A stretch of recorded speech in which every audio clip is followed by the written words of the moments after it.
Hey everyone, welcome to the G1 Gamedays podcast. We're a two-man group tonight. Yep. It's the two-man power trip. Who remembers that era of WWE? Oh, it was right. It was after the death of the Monday Night Wars and the death of the Attitude Era. It was just like Austin and Triple H have every single title. Right. Still haven't figured out how they got the Cruiserweight title. Actually, they didn't. I know. No, there was no Cruiserweight champion. No, wait, there was a Right. light heavyweight champion. I want to say it was Jerry Lynn or X-Pac, but nobody cared. Yeah. Someone will correct us. So. Or the women's title. No, China had the women's title. And then, she was like, Triple H and Stephanie are having a relationship in real life. I don't feel comfortable with this. Okay, you're fired. And then, yeah, that kind of went down here. Hey, I'm Johnny. Let's start getting more positive. Hi, I'm Wolf. And it'll just be us two. We tried to get a three-man group, but everyone is like really super busy. I'm imagining it's because restrictions are starting to lift in some areas, so a lot of people might be starting to gear up to start going back to work, I think. For sure. For me, I know like I'm starting back next Thursday. I got a conference call tomorrow to kind of like iron out, I guess, the details of possible schedules and all that. I imagine it will be more so the schedule because for a store that has employees round up at I think 10 or 11 at this point, and we will probably only be allowed to have X amount of people in the store at a time. It's probably not going to be so much need of 6-7 people in at a time. Probably not. So I'll have to wait and see. I did go into the mall today to see if my store had is ready yet. It is not. There has been no installation of screen guards or anything like that. So yeah, I'll have to wait on that. They have a week to get her done, so Yeah. I'll get more info about that tomorrow, hopefully. And I mean, if I find I have reduced hours again, hey, more streams with me. And more so, I mean, that's what I've been doing for the last 2 months anyway, is just putting more time in the streaming.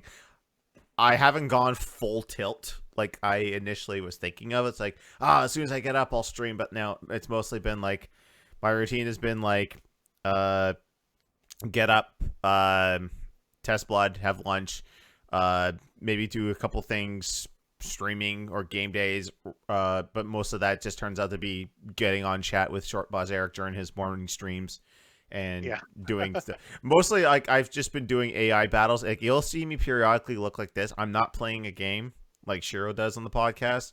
I'm just setting AI battles on Mortal Kombat 11, kind of grinding for and trying to get Scorpion to do crushing blows, but because it's random, even though I have it set to just do Russian attacks, it's random.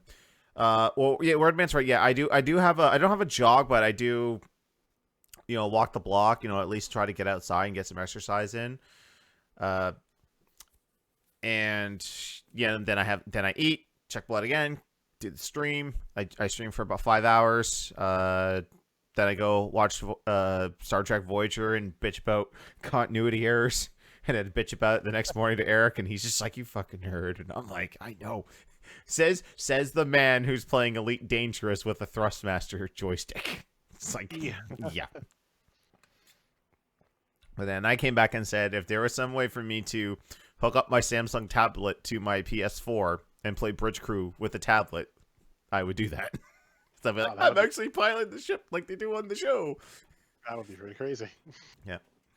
I wrote a letter to Nintendo Power once asking him to make Star Trek 64.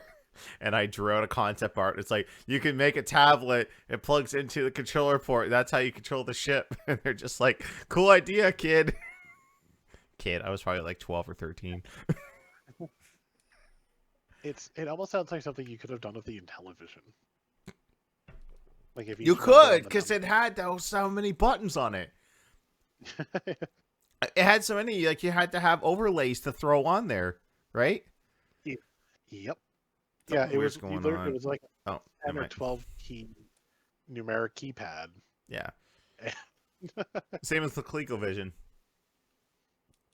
It had the Was it numeric Coleco? keypad. Yeah, Coleco had one too. Interesting. Yeah. Uh, I think though Coleco had the ability to unhook it, and you could just plug in one of those 10 connector pin controllers, so you could put an Atari joystick in there, or even a Sega Genesis. Yeah, I don't think looking at it because I never had a Coleco. Like this was way before my time. It doesn't look like you could overlay it as easily.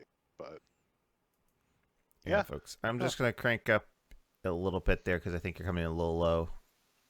Oh, could be me too. I can turn my own volumes up. Yeah, I just want to keep you consistent because I don't want like being when we did the uh, uh, Bizarre World podcast. Oh, yeah, I Oh, can't remember the name of it either. Jeez. we just said a little bit. All right, Steel Battalion Star Trek Edition. all right, there we go. Stupid plague. I missed my chance to play Steel Battalion this year. Hopefully, we'll get that. I'll get that chance at Magfest this year. They usually have a couple Steel Battalion machines up and running there. But it'll be interesting to see if we even get to Magfest. The way things are there's going that here. too. I mean, borders are tentatively supposed to open next month from U.S. to Canada, and vice versa. So yeah. So I mean, we'll have to wait and see. I mean, if it starts flattening, but then like I look at Quebec, and there's like at least 400 to 500 new cases every single day. And I'm like, what are you doing? Like how is it still growing in Quebec? It's like Quebec's like the worst province in Canada that's getting it. Yeah. I mean, you've got Montreal there, so. Yep. I actually had this conversation with Eric today because as I showed off stream, and I can show you guys here. I got something in from Amazon 2 days early. I tip everything over here. Yeah. So my Neo Geo Mini controller came in. So that way I don't have to use the stick that came with it. It's kind of weird is that it's not a clicky stick. It's a thumb pad, but I don't know how it's going to work. But yeah, I ended up getting that in before you sent me the Neo Geo Mini in the mail. And then I just realized myself, like I checked U.S. Postal Service's website just to kind of track the package. They had to ship it to New Hampshire and then to New York and then send it internationally across the border. I was like, yeah, well, because I think it's specifically going through JFK, so yeah, I'm sure that's probably where the international customs are. But yeah, it just doesn't make sense. and I'm like, and I told Eric, I said, you know what? It probably would have been quicker, probably not cheaper, but I probably could have drove to the border and have Wolf chuck it over the fence. It's like, here, catch. I mean, it would have been the most gas we've used in like 2 months to go 5 hours north and 5 hours back. Yeah. But then I was just like, wait, we're in lockdown. We probably would have gotten tackled at the border. I was like, what are you doing? It's like, it's a video game console. Calm down. Oh, gotta spray you down. Oh, man. So how's your last couple weeks been? I'm gonna say, I mean, since the last time I was on the podcast. Since the last time I was here was when we did the Super Mario Brothers movie. Mm-hmm. Mostly just sitting at home,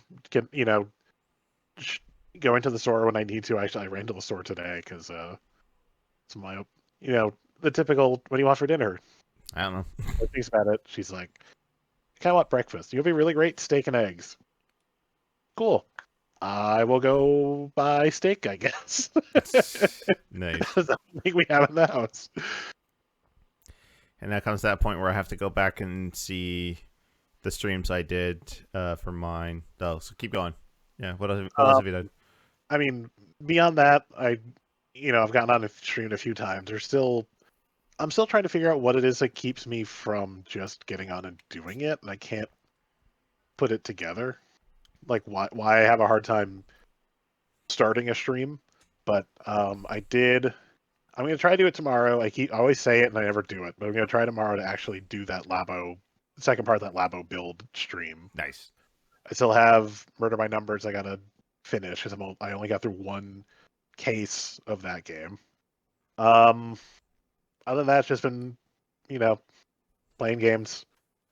Working on Apex, working on Animal Crossing. Animal Crossing every day. Nice. Decent basic stuff. Although I'm getting to that point where I've already paid off my house. I really don't need any more money, so I don't need to keep doing the turnips. Beyond just like 5-starring my island, there's not a ton that I need to do other than like see if I can get a couple things because I've built out an arcade in one of my rooms in my house. Nice. But I know there's at least one other arcade machine. There's like 4 different pinball machines I don't have yet. I still love the game, but I'm already kind of getting to a point where I'm going through the motions with it a little bit. Yeah. I kind of have that with and that's about it. like when I got into Monster Hunter World and we got to the end game and then I just did the random stuff here. After a while, I was just like, you know what? I think I'm tapped out. I think I've done enough.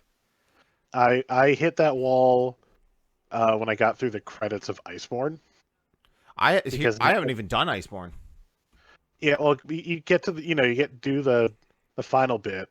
You get to the credits and then you get to the Guiding Lands, which is just run around, grind monsters. Eventually, when you get your level high enough, you'll unlock like 1 or 2 of these new other monsters. It's just like, I don't want to do this. I don't want to just wander around a giant area looking for monsters until it lets me fight Rajang, or I know there's another one, but I can't remember the name. Eric or Shiro will come in and yell at me for whatever I got wrong. Well, Shiro specifically. Eric never got through Iceborne either. No. Dauntless happened, and then Eric stopped playing. I don't even think I attempted the Final Fantasy 14 crossover stuff. Like, I didn't even fight Behemoth. I tried it once or twice. The Chocobo, essentially, the Chocobo fight. Let's be frank. Yeah. The Chocobo fight is a pain in the ass. Mm-hmm. Let's take a Kulu-Yaku, make him faster, make him grow bigger and do more damage the longer the fight goes on. And anytime you're engaged with the monster, it's the fucking Chocobo song. Yeah. So of course I gotta go through the thing where, shit, what did I play? I have to remember since the last podcast. I finished up Arkham City, and I did all the DLC as well. So we did the Harley Quinn's Revenge story mode. I have a half-hour stream here somewhere. I think, this was the Xbox Series X gameplay reveal, which we'll talk about in a bit. Was impressed. And I just told myself, I said, I gotta stop waking up early for this shit. Right. I played Dragon Quest Heroes 2. Which is, it's Dynasty Warriors, but it's Dragon Quest based. Slightly different from the last game, because last game you're on an airship and then collecting all the people, doing the quests and all that. This one you have a central hub, and then you've got like an open world. So this is where you do like most of the side quests. To just go through, some of them you have to be a certain class. Like the 2 main characters, you can change their class at any time. Only problem with that is that you have to re-level them up. So it's like if you got up to level 30 and then this quest says, you need to be a mage, that's like, fuck, all right, let's change you to a mage. Back to level 1. So it's like, I wish you could command all the other ones, because I would have a party of 4 and be like, all right, you wait here, wait to get solo XP while we grind it out. Because like every monster I killed was like, da-da-da-da-da-da. It kept leveling them up. I'm like, okay, we're good. But I played through that. I mean, it's mindless fun. I think I marked out the most when playing it because like 80% of the party members are from Dragon Quest IV, which is my all-time favorite. Nice. The only ones that didn't show up were the old man Barry, which was with Alina, the Russian girl who's a fighter, the Purple Knight Rangar, and I think that's it out of the main cast. Yeah, the main cast of side characters anyway, because the main person is always the hero, which you name. Yeah, I I think the only game I've played, not counting Smash, the only game I've played vaguely Dragon Quest related is Fortune Street. I've never played a Dragon Quest, so which a couple of weeks ago, that's actually what Melanie and I played. We did it around Fortune Street. I ended up winning. Uh, that's always good dumb fun. It's in the easy mode. We have not attempted advanced mode because that one, it's like you could nitpick and individually set pricing and rents for every property you have. So you could get really involved. I've seen some players do that, and I was just like, holy shit, I could never, ever do that. Ever. We also played some Mario Baseball, the Sluggers Supercharged or whatever it's called for the Wii. That was a lot of fun. We might try that again soon. This Friday though, I have no idea what we're playing. I've been contemplating getting Mario and Sonic at the Olympic Games 2020. I did just pick that up actually because yeah, it is on sale.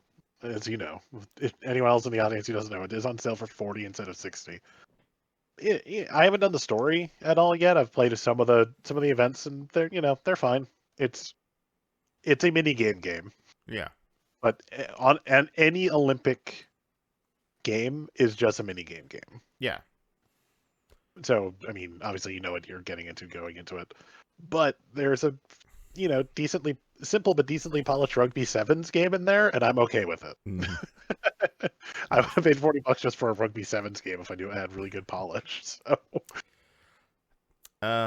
what else? Oh, last week I ended up like I was like super bored. It was something I wanted to do, and it's the indie promotion that I was a part of for a long time. Their 15th anniversary is coming up in September, so I was like, and they've been like through the Corona thing, they've been posting old matches and old DVDs and shows up on YouTube.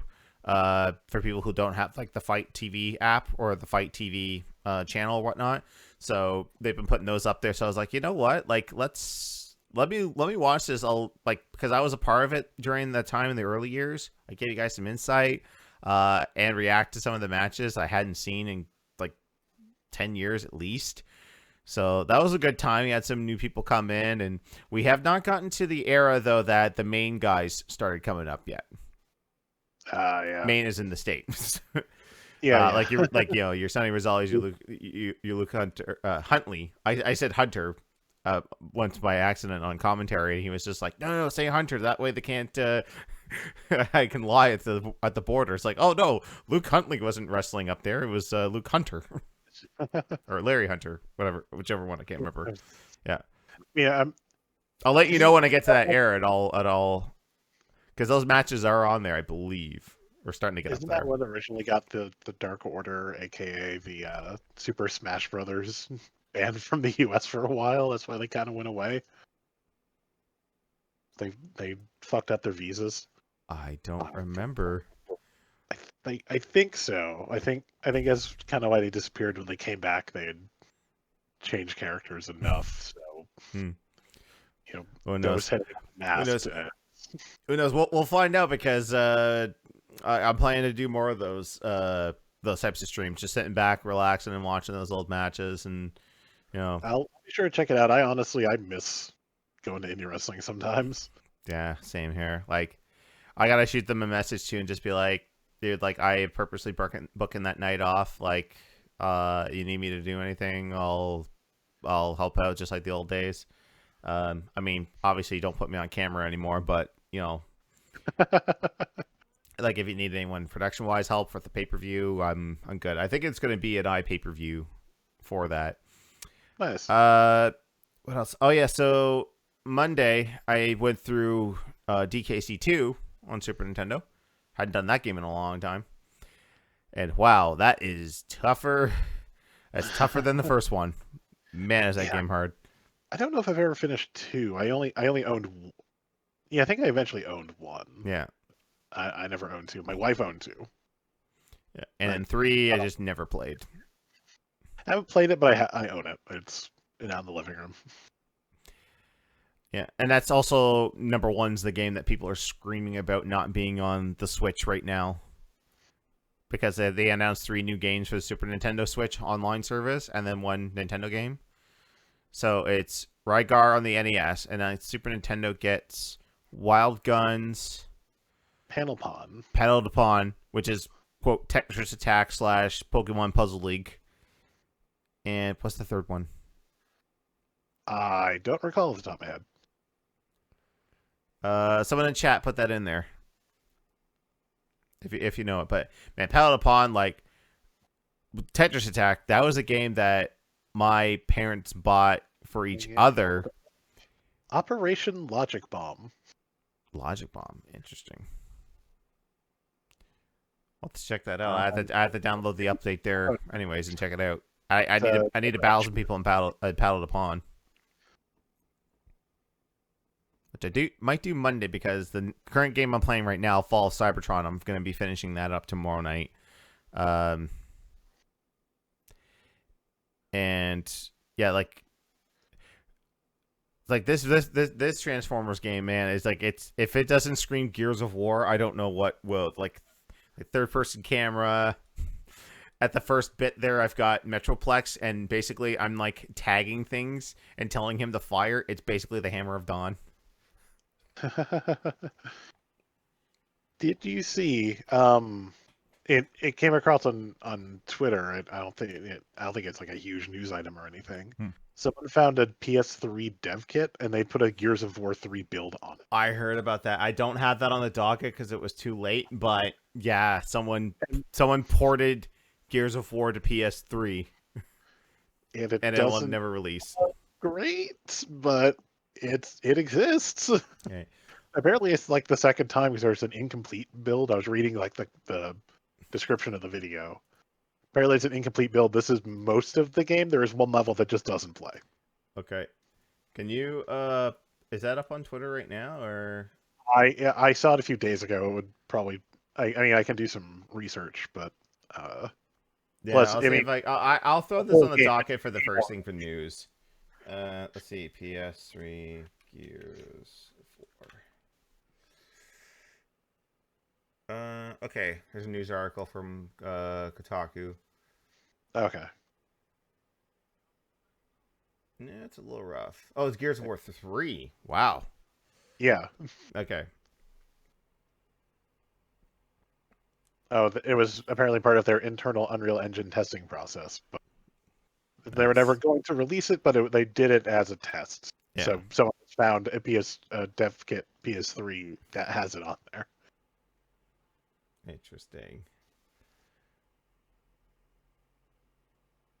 All right. Yeah, let me see. I'll throw up on the news portion here. So, yeah, there it is. All right. See if I can play it without any audio. 8 hours. Wow. Yeah, it is like a full playthrough as much as they can. Ooh. It doesn't all. Oh. Things are pulling away. Again, looking at I've actually found an IGN article. Apparently, this was just a test that Epic was running to try to get Unreal working on the PS3. So I mean, they got most of the game working apparently, even if it's super janky. And obviously, this is not a complete build. Or anything. The Unreal Engine doesn't work on PS3? I thought they had Bulletstorm on there. Isn't that Unreal? Sorry, I'm giggling at stupid things. I mean, the data breach was in 2011, so sometime before then. So it could have just been them getting to work on it. I'm looking at the frames per second and watching it just drop whenever there's enemies on screen. Like, my God. Apparently, the initial discovery of this PS3 port, or the new footage was released by a former hacker known as Pixel Butts. That's what I was giggling at. Pixel Butts. If this is true, it's janky as hell. But then again, you know, shout out to Pixel Butts. Okay, let me switch back. Yeah, that's interesting. Oh, and apparently it doesn't even run on normal PS3 consoles because the dev kits have extra RAM, and you need, as bad as that footage is, that's with extra RAM in the PS3, so that Wow. would have never run on a regular PS3.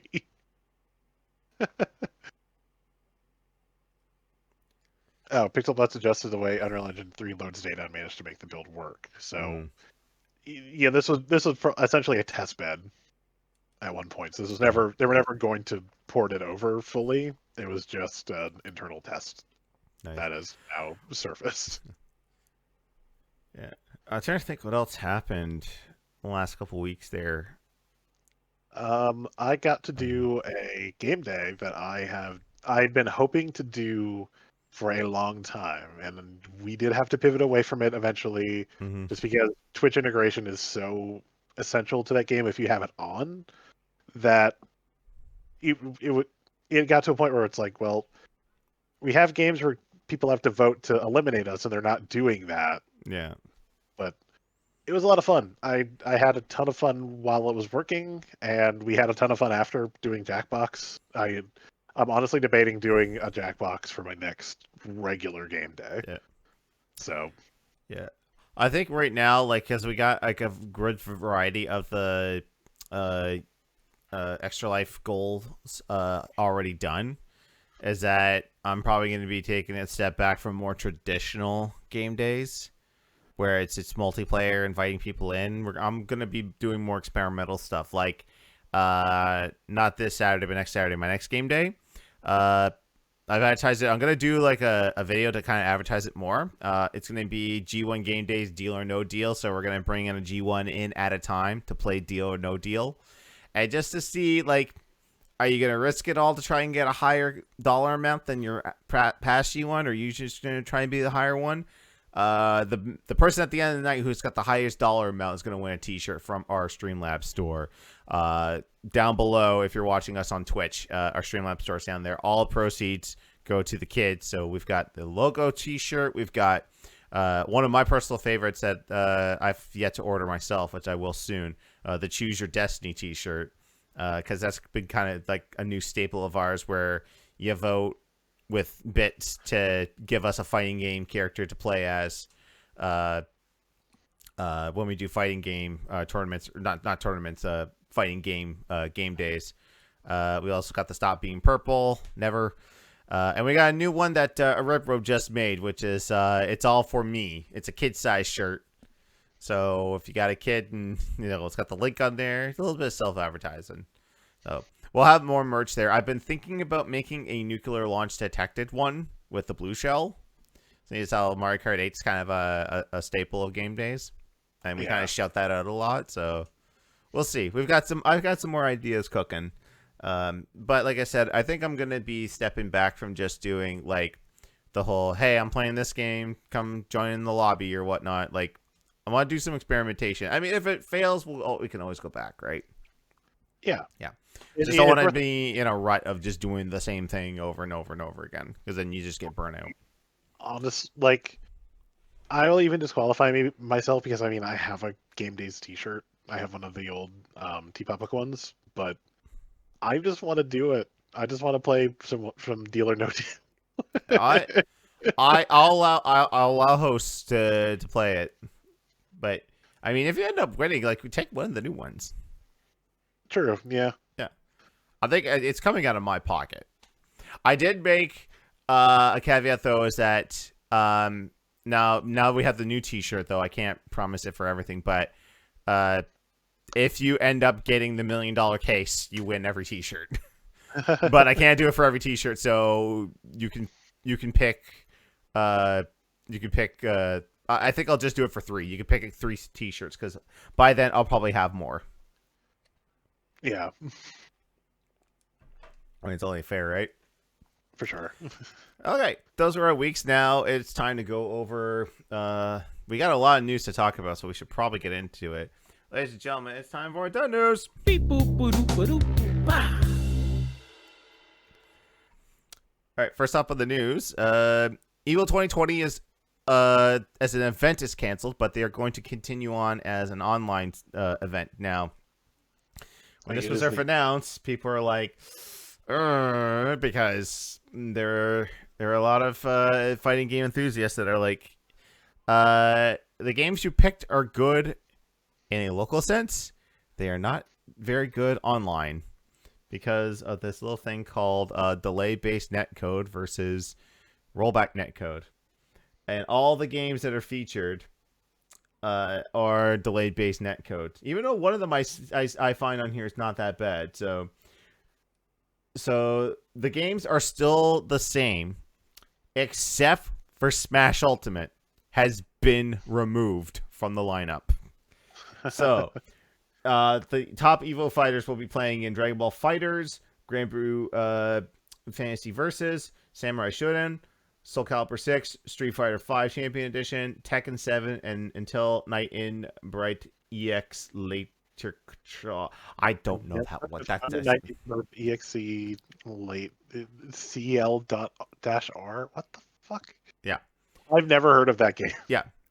Oh, and Rollback makes a good point. The return of MVC2 is canceled because it was only going to be local and only the Dreamcast version because you cannot buy the old version anymore. Which kind of sucks because, like, how great would it have been if MVC2 was popular enough, or at Evo they're like at the end of grand finals of MVC2 they're like, coming soon, boom, Xbox One X port, PS4 port, Switch port of all the Marvel versus games, and you're just like, oh my god, Marvel's back, and it's like, buy it now before we lose the license again. Christ. Sorry, side note, I'm looking at the pictures on the sidebar, and just the Animal Crossing fan transforms entire island into snapping turtle hell. I'm assuming they must have used the duplicating items code, otherwise that took fucking forever. Word man, you don't even jinx about that in before 4-player lobbies. Don't even jinx that. But you know what? At this point, I'll take what I get now. I mean, they're never gonna put 4-player lobbies in 30th anniversary edition of Street Fighter, so like, keep your copies of Third Strike online from the previous consoles. The funny thing though is that they said that this is now not a weekend event; it's going to be a 5-weekend event, and they have now announced that there will be an EVO Online Open tournament for anyone to play, but their games will be the ones with rollback netcode, the good netcode. So, Killer Instinct, Mortal Kombat 11 Aftermath, Skullgirls Second Encore, and Them's Fighting Herds. So everyone gets to play the good games. The pro people get to play the ones with the teleporting. As someone who occasionally plays fighting games online, I've never had a problem with any fighting game online. To the extent that people describe as, oh, they teleport all over the place and it lags and freezes. Like, I get general, like, something here and there, but not to the extent that people are describing. I'm not part of the FGC, so what do I know, right? Nothing. But the fact that they've just outright canceled Smash Ultimate sends a message to Nintendo. But then again, Nintendo doesn't care because they're like, you know what? We sold 12 million units of Smash Ultimate anyway. We don't want you playing this online anyway. You should play it in the non-fun way. With the ultra competitive market. Yeah. I am only hoping that even after this, even though MVC2 is not represented, that Capcom can come in and say, hey, we're gonna put it on there anyway. Interesting. Active player numbers for Killer Instinct, Skullgirls, and Them Fighting Herds increased by about 30% shortly after the announcement. And I was like, I need to practice. Probably. Yeah. That's Fighting Hurt's interesting because this was the unofficial My Little Pony fighting game until they got cease and desisted with hell from Hasbro. And I think some of the artists from Friendship is Magic are like, hey, I'll make OC ponies for you. And that's what happened. I mean, it looks interesting. I haven't played it, so I don't know how it plays, but it's different for sure. I haven't played it at all. No, me neither. No, I'm not a. I don't watch. I never watched Friendship is Magic. I don't even think I've seen a full clip of an episode or anything. Nope. Oh, good on you if you're a fan of that. I never got into it. But hey, Evo will be something interesting this year. For sure. And God help us if it's actually broadcast on ESPN, like Grand Finals. Like Yeah, it is. Holy hell! Like, can you imagine if someone if they restreamed Street Fighter 5 and someone picks default Cammy and then networks are like get him on default Cammy? It's like, I can't. He's on the other side of the world. I can't just tap on the shoulder and say, hey, pick a different another outfit. um. I mean, like I said, it is the year of no cons. Gen Con just canceled. Like one of, if not the biggest tabletop convention of the year. Yeah. Like honestly, my wife and I are shocked that we haven't seen RTX or PAX West actually cancel yet. Yeah. I mean, technically, RTX out technically are now in September, but there's not really any evidence that this is going to be fine by September. No. Like I'm wholeheartedly surprised that, and I know that on the Game Attack side of things, Ono One Night Only is just postponed, not officially canceled. Like, it was supposed to happen 2 weeks ago. I mean, I feel like it's a little easier for like One Night Only because it's not a convention with a lot of history. No, It's because it's only 150 people, and then the Game Crack crew. Yeah. All right. I'm gonna move on to the next one. So we got 7. We got our first gameplay of MK11. Oh fuck no! Oh. Why is it defaulted to? Okay, sounds off there. So we got first look at gameplay of Shiva, Fujin, and RoboCop from MK11 Aftermath. Yeah, RoboCop confirmed fatality, shoot you in the dick. Yep. It's a combination with a grenade toss, but I take what I can get. Who cares? He shoots you in the dick. I mean, with the exception of them occasionally putting characters that should be in the same game, not in the same game. NetherRealm is really good at the fan service characters. Mm-hmm. Jason is excellent. Fred, I think Freddy was fine. I don't think I ever got. I don't think I ever much as Freddy, but Leatherface was great. Alien was great. The Turtles were great in Injustice 2. Raiden and Sub-Zero were great in Injustice 2. Yeah. They even gave little quips for they oh, I remember you from Mortal Kombat versus DC. They still acknowledge it. They still existed. Yeah. And of course I'm hyped for the story mode, which is coming out this Tuesday. We're 6 days away. I will be live streaming that myself on my channel, and then we'll be toying around with Shiva, Fujin, and RoboCop are releasing all on the same day. And with the free update, if you don't get the expansion pack, you're still getting new stages. You're still getting stage fatalities, and I think friendships will be free as well.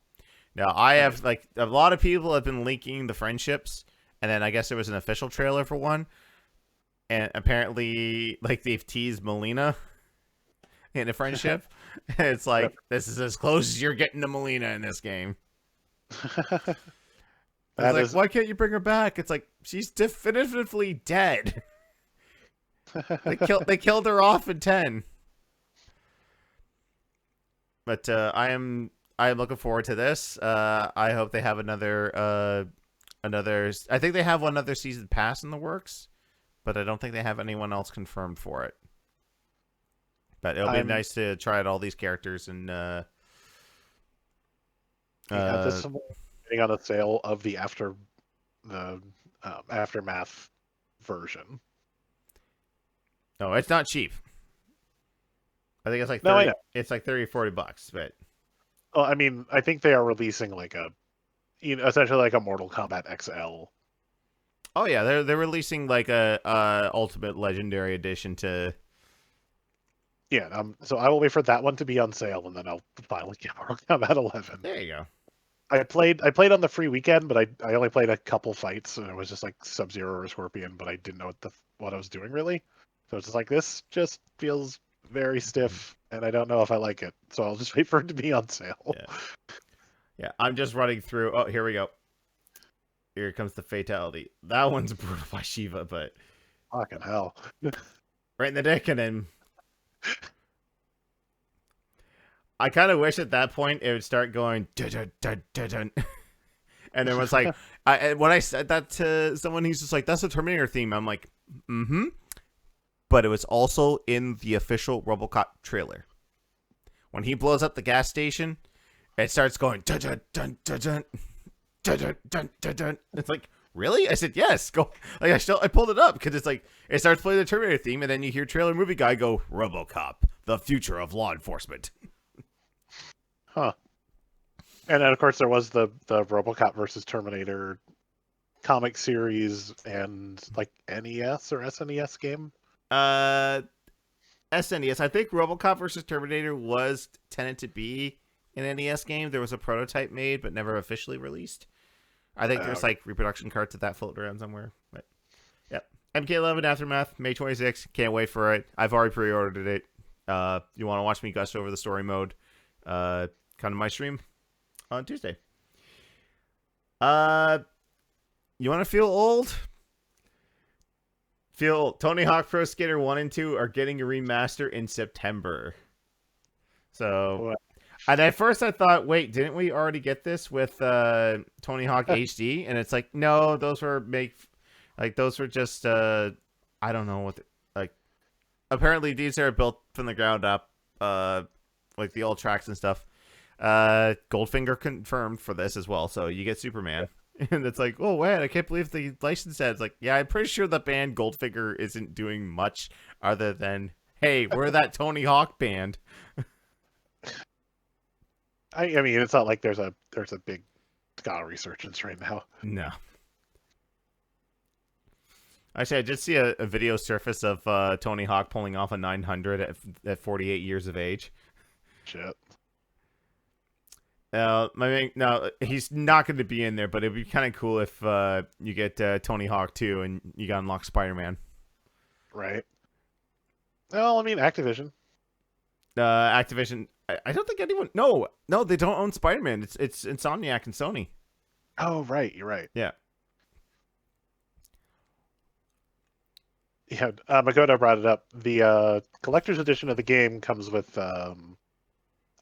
I can't remember if it's a steelbook or something. Tony Hawk. I know, like, the big thing. The big thing is that you get an actual skate deck. Nice. No wheels, it looks like, but an actual skate deck. Hey, and if I need to do wheels, I can go to my local West 49. Oh. You get the game, digital deluxe edition content, and a limited edition full-size birdhouse skateboard deck. Interesting. Again, it looks like it's not the wheels or anything, but $100 you also get an actual skateboard.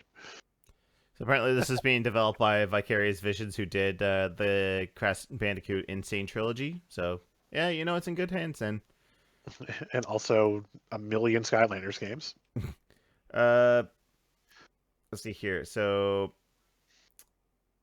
returning artists are going to be Goldfinger, Power Man 5000, Bad Religion, Naughty by Nature, Papa Roach, Primus, Lagwagon, Rage Against the Machine. Oh, interesting.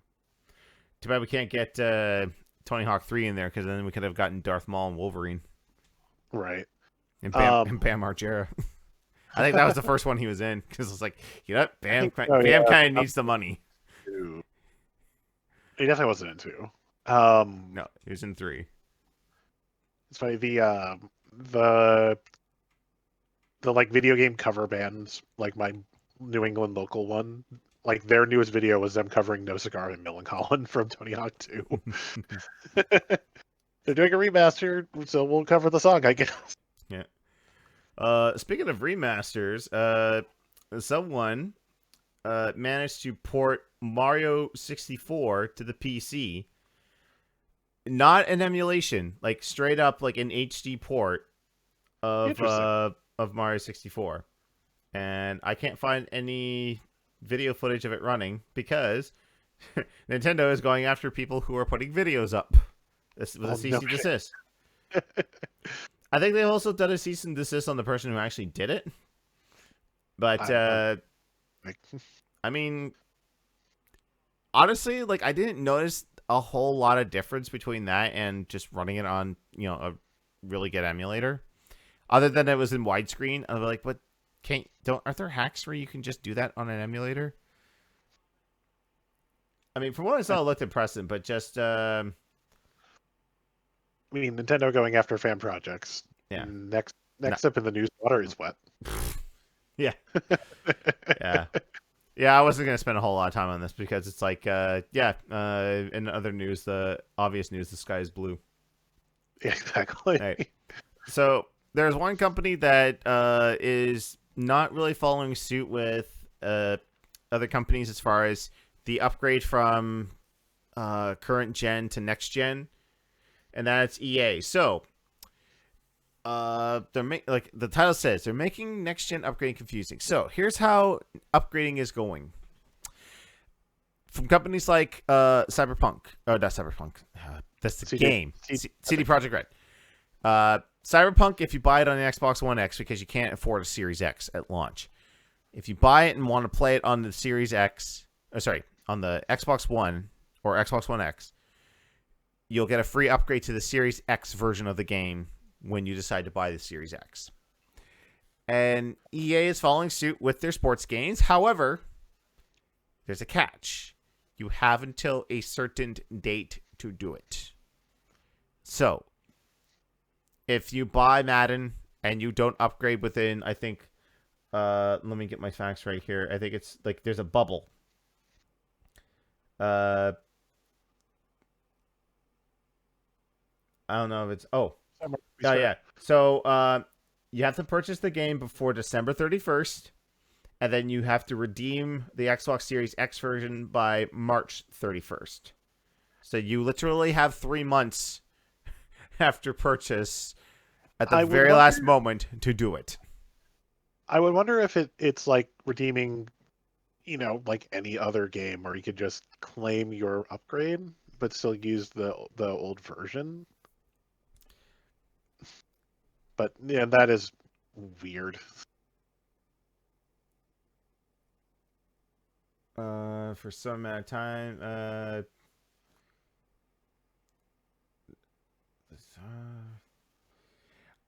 I think it looks to be as no different than like if you get like the Blu-ray copy of a movie and then it's like, here, get the digital copy, but then like the digital copy's already expired. I don't think I have ever redeemed a digital copy of a movie that I've physically purchased because it's like, okay, I've got it, now what? It's like, oh, you can play it on your computer. It's like, but I bought a movie to watch on my television. How do I get this onto, like, honestly, like, if you get a digital copy of a movie, you should be able to link that to multiple accounts and just be like, okay, I want to be able to download this off of iTunes, off of the Xbox store. I shouldn't have to pay for the Xbox license for a movie I already own. Yeah. Because if I buy a movie off the Xbox store, I can only watch it on the Xbox app. Yep. Red saying spending $500 for just an annual release sports game within 3 months. There are people that will do it. They will do it because that's the thing. There are people that just buy Madden. I mean, there are people that just buy the console for one game. I can count on so many hands how many people I know that bought an Xbox One solely for Killer Instinct. Like, this is my KI box. I bought it to play KI, and then when it came to PC, they're like, all right, I have to sell my Xbox now. It still shocks me that Don Matrick did so much fucking damage to Xbox that just people see it in such a negative light. They are missing out. Mm. All consoles should be praised. Find the good in all consoles. Right. Like, I love my PS4 for single-player games. Their party system and their microphone system is pure shit. That's why we use Discord. Cost of that, I'm trying to find something negative about Xbox. Oh, I know. Their controllers are shit. They break easily. Even the $300 ones that you buy. This one, my Elite 2.0 is doing pretty good. Yeah, But my Elite 1, I still have random connection drops with my controllers. Even during the game, there was a point where it was like I just get to like the mouth of the fort that we're going after, and all of a sudden my dude is just spinning in a circle because my controller is disconnected again and is trying to reconnect. It's like, cool, no, don't mind me. I'm just the fucking target sitting in the middle of this goddamn fort. They can't even complain since that's my controller's not connected, so no one can hear me in the party. Even the Ouya, says Silent Hero. No one should find comfort in the Ouya. The CEO herself said this console's nothing special. But if I get the Ouya, I can play No Brakes Valet on my TV instead of my phone. Redman says in the chat, I love the Wii U for Super Mario Advance 4. That's interesting just to the fact that it has all the e-reader stuff on it, so you don't need to have an e-reader to unlock the hidden levels. I actually might buy that. Because this first party games are trash tier. Fight me. Ouya, the Amazing Frog? It's on PC now. It's on Steam. Yeah, in Ouya anymore. Yeah. It's one exclusive. It's on Steam. Hell, I mean, that's your prerogative, Makoto. If you don't like Halo or Gears or Forza, that's cool, right? Yeah. I can't think of. Well, I'm trying hard press to see if there's like a Sony exclusive that I'm just like about either. Can't think of it right now. Horizon Zero Dawn 2. There's no Horizon Zero Dawn 2. Aren't they making a sequel? I think so. FS7 Remake is a timed exclusive. It is coming to PC and Xbox One next year. The first part, anyway. I think Sony has a 1-year exclusivity on the game. People are saying Last of Us. I'm sure yeah. I would probably enjoy it, but I honestly haven't searched. I got it on one of the closing GameStops sales, and I have not started yet. I think I had the remaster as part of one of the PS Plus games. I was going to say one of the lawsuits. I never got my free games for the lawsuit, by the way. Oh, really? And I had an account, but I don't think I was really using it much when it came out. I think it was before I actually had a PS3. But I need to make an account on a friend's PlayStation to play or something like that. But I had an account with personal information through PlayStation because I also had an account because I had a PSP. So I had a Sony account with information. But I never either it got to my junk mail and got deleted, or I just never got the email saying like, "Here is your stuff. Yeah, here is the stuff that you got from this lawsuit." Yeah. And how long was the network down for? I think it was still like 20-some days. Yeah, I remember that. Yeah, like the network was completely down, and then they're just like, they hacked it, they took down the network, and all of your personal information was compromised. Sorry. Yep. Here's some free games. But in taking these free games, you cannot sue us in a class action lawsuit. I'm like, all right, fine. I think I got Infamous, Little Big Planet, and like Mod Nation Racers for the PSP, and some other game. I can't remember. Anyways, we're going to take a look at next. So Microsoft had their little announcement and showcasing gameplay for the next gen, and Unreal in partnership with PS5 showed off the Unreal 5 engine running on PS5 hardware, apparently. I didn't actually see and this. People are proclaiming, oh my god, Sony's won already. I'm like, what? Like, Eric said this in his stream today from someone he picked up on Uber because they were talking about gaming and all that, and they talked about the whole this versus that, right? It's like, oh, why do you like this? So because of that. And they said, well, I'm getting a PS5 because it's got the Unreal 5 engine. It's like, you do realize that Sony doesn't own Unreal or an engine. It's something that you license. Yeah. I mean, I'll say this for this pre-rendered stuff like this, like you can't tell me that that's gameplay. Until I see it with my own eyeballs and with my hands, I'm not going to believe that's gameplay for a second. Oh, And for this sure. goes for if I were to see this on the Series X as well. Like, Yeah, don't. until I tinker around with it and play games based on that engine, like, it looks okay right now.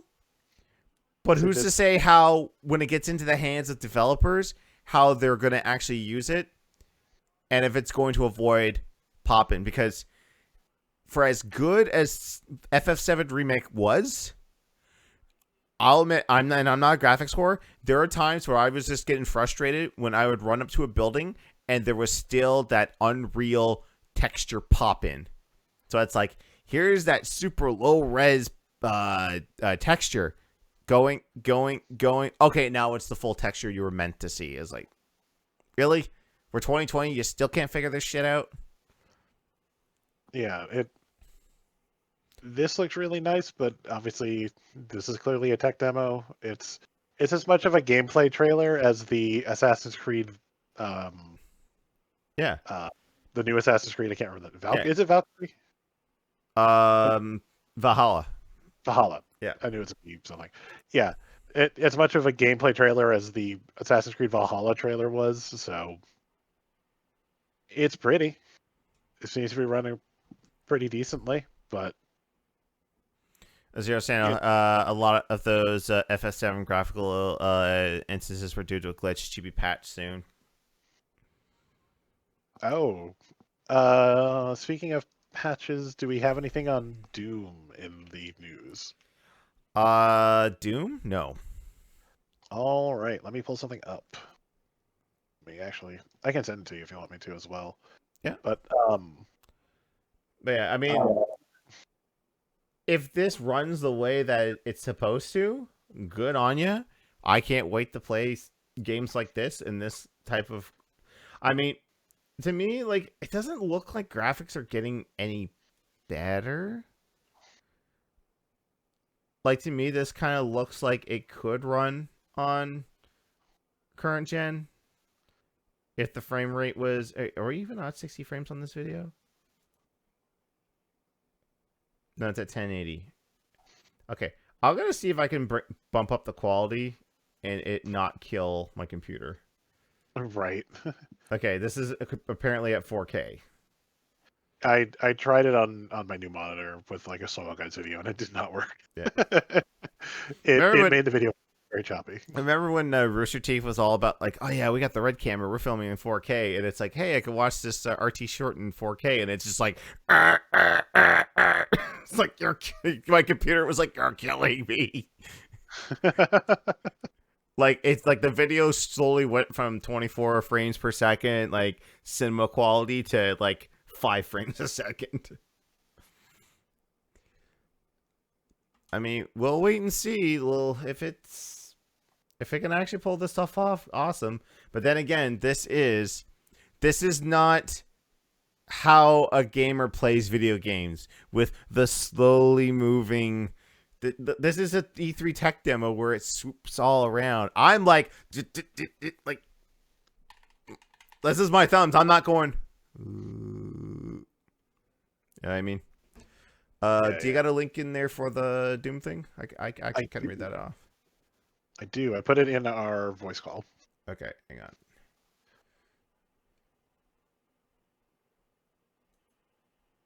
So, while you're pulling this up, I can intro it. Is that Doom Eternal was one of the games. I think Valorant might be another one currently that is using the de novo anti-cheat, which apparently gets really, really deep into your computer. And I've kind of heard about this. yeah, People are saying like there is no reason that a game needs to be like in these files. I can't remember exactly. Oh, this is like the Um, Valorant's anti-cheat program where it's it's the same. something that it's in like your operating system's kernel and Yes. it can't be removed unless you completely uninstall the game. Yep. So they are patching it. Whenever the next patch comes out, uh, they're fully pulling the Nuvo out, and they'll be looking into a different anti-cheat going forward. Yeah. Yeah. Like is this just for the multiplayer, I'm assuming? Well, I think it would install regardless. Like if Yeah. you install Doom Eternal, even if you only plan to play single player, Yeah. you get the Nuvo, and it sinks this clause into your computer. I've heard of because I'm listening to the Castle Super Beast cast right now, and they're talking about how Wooly's in the middle of a Doom Eternal playthrough on PS4, and he just goes into his console and turns off his network because it's like you don't. But you don't need to ask me for those logins. Just no. So he's like, all right, we'll just deal with that. But yeah, like the flow of this, like right here, this actually we're back on the Unreal 5 demo. I mean, Yeah. if this is real gameplay, it looks good. But like again, I have been burned before. I will Oh, for be cautiously optimistic. I mean, remember how good Watch Dogs looked in those E3 Yep. pressers, and then we got the actual game. It's like, what the fuck happened? And then people found out, oh wait, if you get it on PC, you can actually just do this, this, and this, and there you go.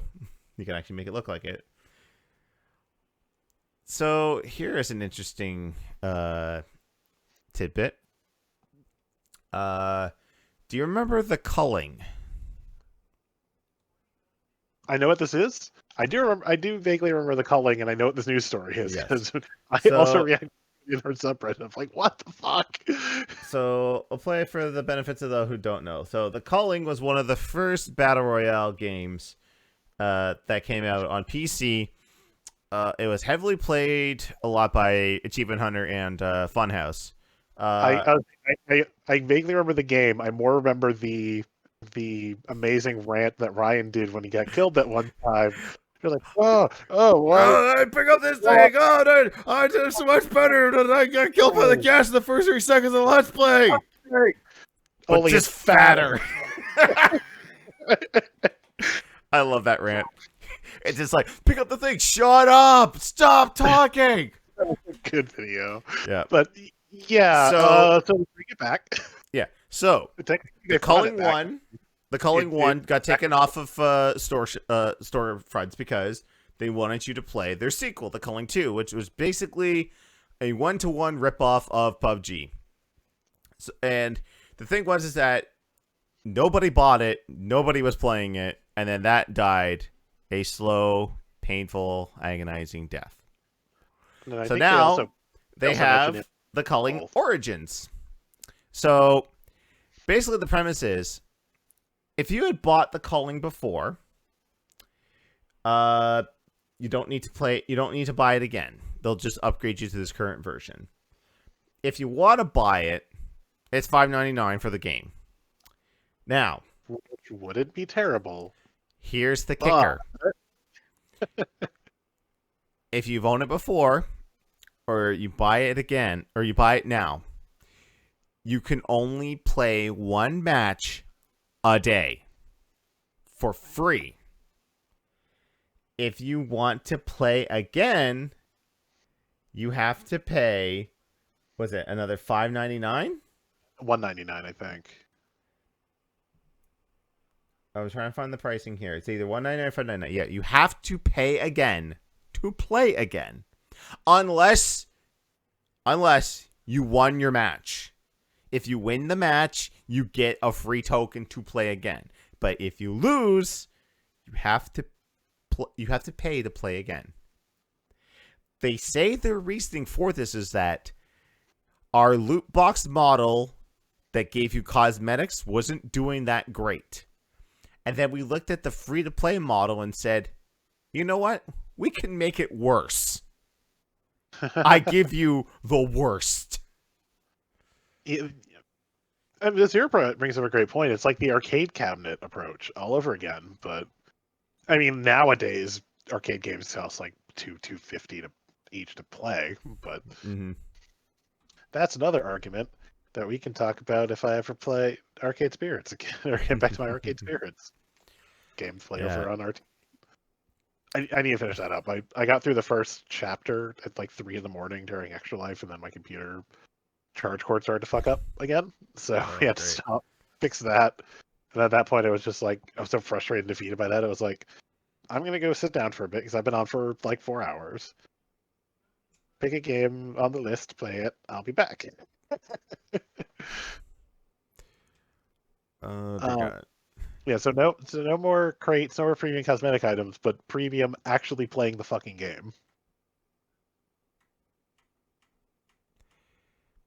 Yeah. So So if this hasn't already crashed and burned, it's going to crash and burn so spectacularly. Okay, so that's it for video game news, but we do have some entertainment news to talk about briefly. So fans of the CW verse, as far as DC goes, here's the funny thing: both of these entertainment stories are DC related. That's crazy. First off, Batwoman just wrapped up its first season. Got renewed for a second, but will not have its titular star. Ruby Rose is leaving the series, so Batwoman herself will not return next year. And of course, subsequently will not be part of whatever crossover they end up doing next year, if there is one. There's no reason given. There's been speculations apparently her reasoning is that she just felt the show was too good. It doesn't make sense. A lot of people online are speculating that the reason that she's leaving is that it's just the harassment she's received since she initially got cast to the show, and then the criticisms afterwards, because apparently the show's not all that good. Apparently, what I heard, it's the lowest rated DC show on the CW, like behind like Black Lightning and Supergirl and Arrow and Flash. I mean, well, not Arrow anymore. Arrow's done with. Like they wrapped up their series. yeah. But like normally you would hear of, like a side character leaving. Because I know Legends, I think they've almost gone through their entire roster. Either they've been killed off or just left to go do other projects. But never the main star. I'd say Steve Carell didn't leave the office for years. Yeah. It's weird to hear the top star leaving after a year, unless unless you decide to get really racist on social media and they decide to kick you off the show and just do the show without you and rename it. Yeah. Roseanne. I was gonna say, how's everything working out for you there, Roseanne? I see random clips of this show, of that Roseanne show, and I'm just like, I don't get it. Is it like a time warp? Like none of them grew up? Like they still live at the, like I don't get this reboot at all. It makes sense to me, and I never watched the reboot. It never made sense to me because the end of the original show, like the last episode, was Roseanne coming out and going, "Oh, hey, remember like a while back where we had an episode where Dan had a heart attack, but he survived." No, he actually died. He actually died, and this is what life was really like. That was the final episode. So the fact that he was just back made no goddamn sense. That entire last season was in her head. Like she wrote all that. Them winning the lottery and this and that. Yeah. I don't know. Yeah. We'll have to wait and see. Like, will they recast Kate Kane, or will they just completely replace her? Maybe get Cassandra Cain, another person who's played Batwoman, or maybe they'll cast someone to be Barbara Gordon, and it'll just be, well, I mean, she'll still be Batwoman, but be, Batgirl taking over. Yeah. The thing though is that the clips I have seen, because like, there's too many DC shows for me to keep track of anymore, so I've kind of fallen off of it. I'll catch like a clip on like Instagram, like they'll just show like, oh, look at this cool moment from the show. From what I've seen with Batwoman, I'm glad I never watched it, because there is a moment where they're talking about the code, and like Kate will never break it, and all of a sudden Luke is just Lucius's son, who does all the tech stuff for Batwoman, said, "Oh, and you don't think Bruce broke it? There's a reason why we can't find the Joker in Arkham, because he's not in Arkham. They led you to believe that in this Earth, Bruce Batman killed the Joker." And I'm like, so we're not far off from whatever that Earth was where we found Kevin Conroy in his Kingdom Come exosuit and said, "Yeah, I killed Joker, and then I killed Superman and the Riddler. I killed them all because, you know what? Maybe sometimes you gotta kill a couple bitches to bring world peace." I'm just saying. There's a great line from Matt McMuscles. He said, just be the Punisher for like one day. You'll solve most of your problems. I was like, isn't that basically Injustice? But, you know, Superman instead of Batman? Yeah. Oh my god, if they could ever do the next crossover Injustice, like bring back Brandon Roth as Superman, but he ends up killing Joker. But that will never happen because for some reason, DC will never sign off the rights to a live-action Joker on television. That's why if you ever watch Gotham, Cameron Monaghan as Jerome and Jeremiah Valeska, he is the Joker, but they can't call him the Joker. It's stupid. That's right. But he's like, he does such a good job of it. So, like, they gave them all the other characters. They wouldn't give them Joker. They gave them Mr. Freeze, Firefly, Penguin, Riddler, Solomon Grundy. What would have been worse, the TV version of Joker or Jared Leto? Yeah, it's just like, you know what? Like, this guy over here is doing good. Jared Leto was like, what? Jared Leto's was so bad they killed them off camera in the last movie. Birds of Prey. She like drives a dump. She drives a dump truck in Ace Chemicals, and it's just like, oh yeah, I killed Mr. J. He's dead. He is. But now, last piece of news, and it is DC related. Hashtag release the Snyder Cut is coming. Zack Snyder, after doing a watch along of Man of Steel and BVS, confirmed, said yes, HBO Max will air my cut of Justice League. So the cries have been felt not only from Snyder himself, by DC fans, and from some of the co-stars as well. They want the Snyder Cut. They want to see what his vision would have been. I'm kind of interested in it myself because I did not mind Man of Steel. I did not mind Batman v Superman. Justice League, I didn't hate it, but I don't think it's what it could have been. I mean, like the Joss Whedon punch-ups, you can tell like he got his figures on there. There's not really a whole lot of Zack Snyder left in that movie. But I want to see what happens. I want to see what his vision would have been. I mean, if this can come out, can Disney just give us like the first cut of Star Wars, but still keep the one that George likes to keep nitpicking here and there and there? I mean, you can have multiple versions of movies. You know? Yeah. I'm trying to think of another one where it was super changed from what it was. But like I mean, E.T., but I think they've probably fixed it since then.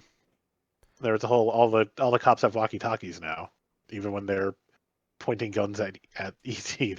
They're pointing walkie-talkies. Oh God! And then South Park made fun of him. You can even do that on Netflix because apparently someone sent a video out and said, "Hey, I tried watching Back to the Future 2 on Netflix and they edited it." I'm like, "Why?" And apparently it's the scene where Marty gets the almanac supposedly back from the principal, and he's like, "Yes!" And he opens it up and sees the pictures. No!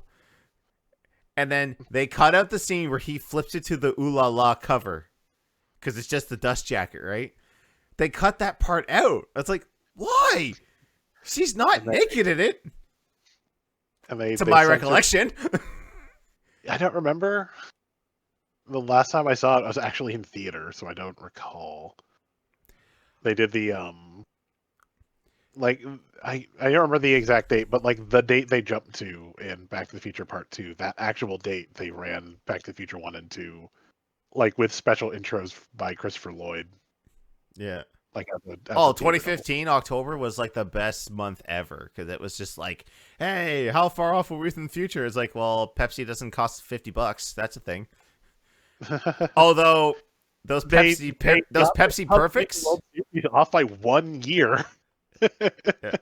The Pepsi Perfects though, those run up for a bit. Let me see if I can find one. Hang on, I'm gonna flip over this and no one sees anything. But yeah, Snyder Cut. It's coming out next year.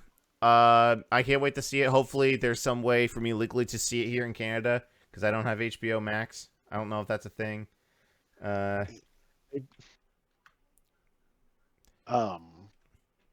Shoot, I had a thing I was gonna say and I've forgotten. All right, they edited Splash. There's Splash. Disney did a Splash. They photoshopped extra hair over her butt. There wasn't a lot on there. Like, what the hell?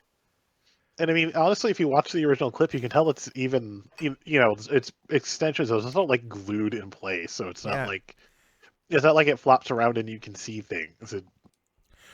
There is some unnecessary edit. Yeah, there is some news and there is some hope for Disney Plus owners.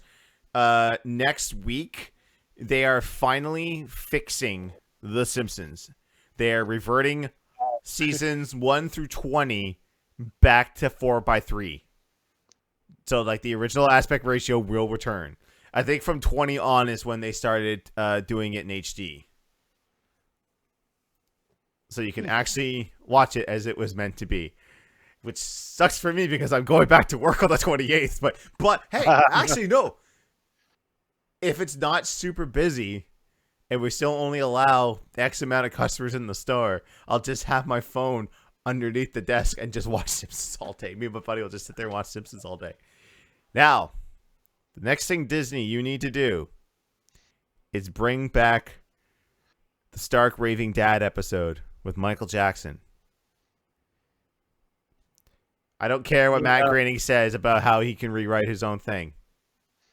I don't care which TV made that stupid Finding Neverland documentary that didn't prove anything.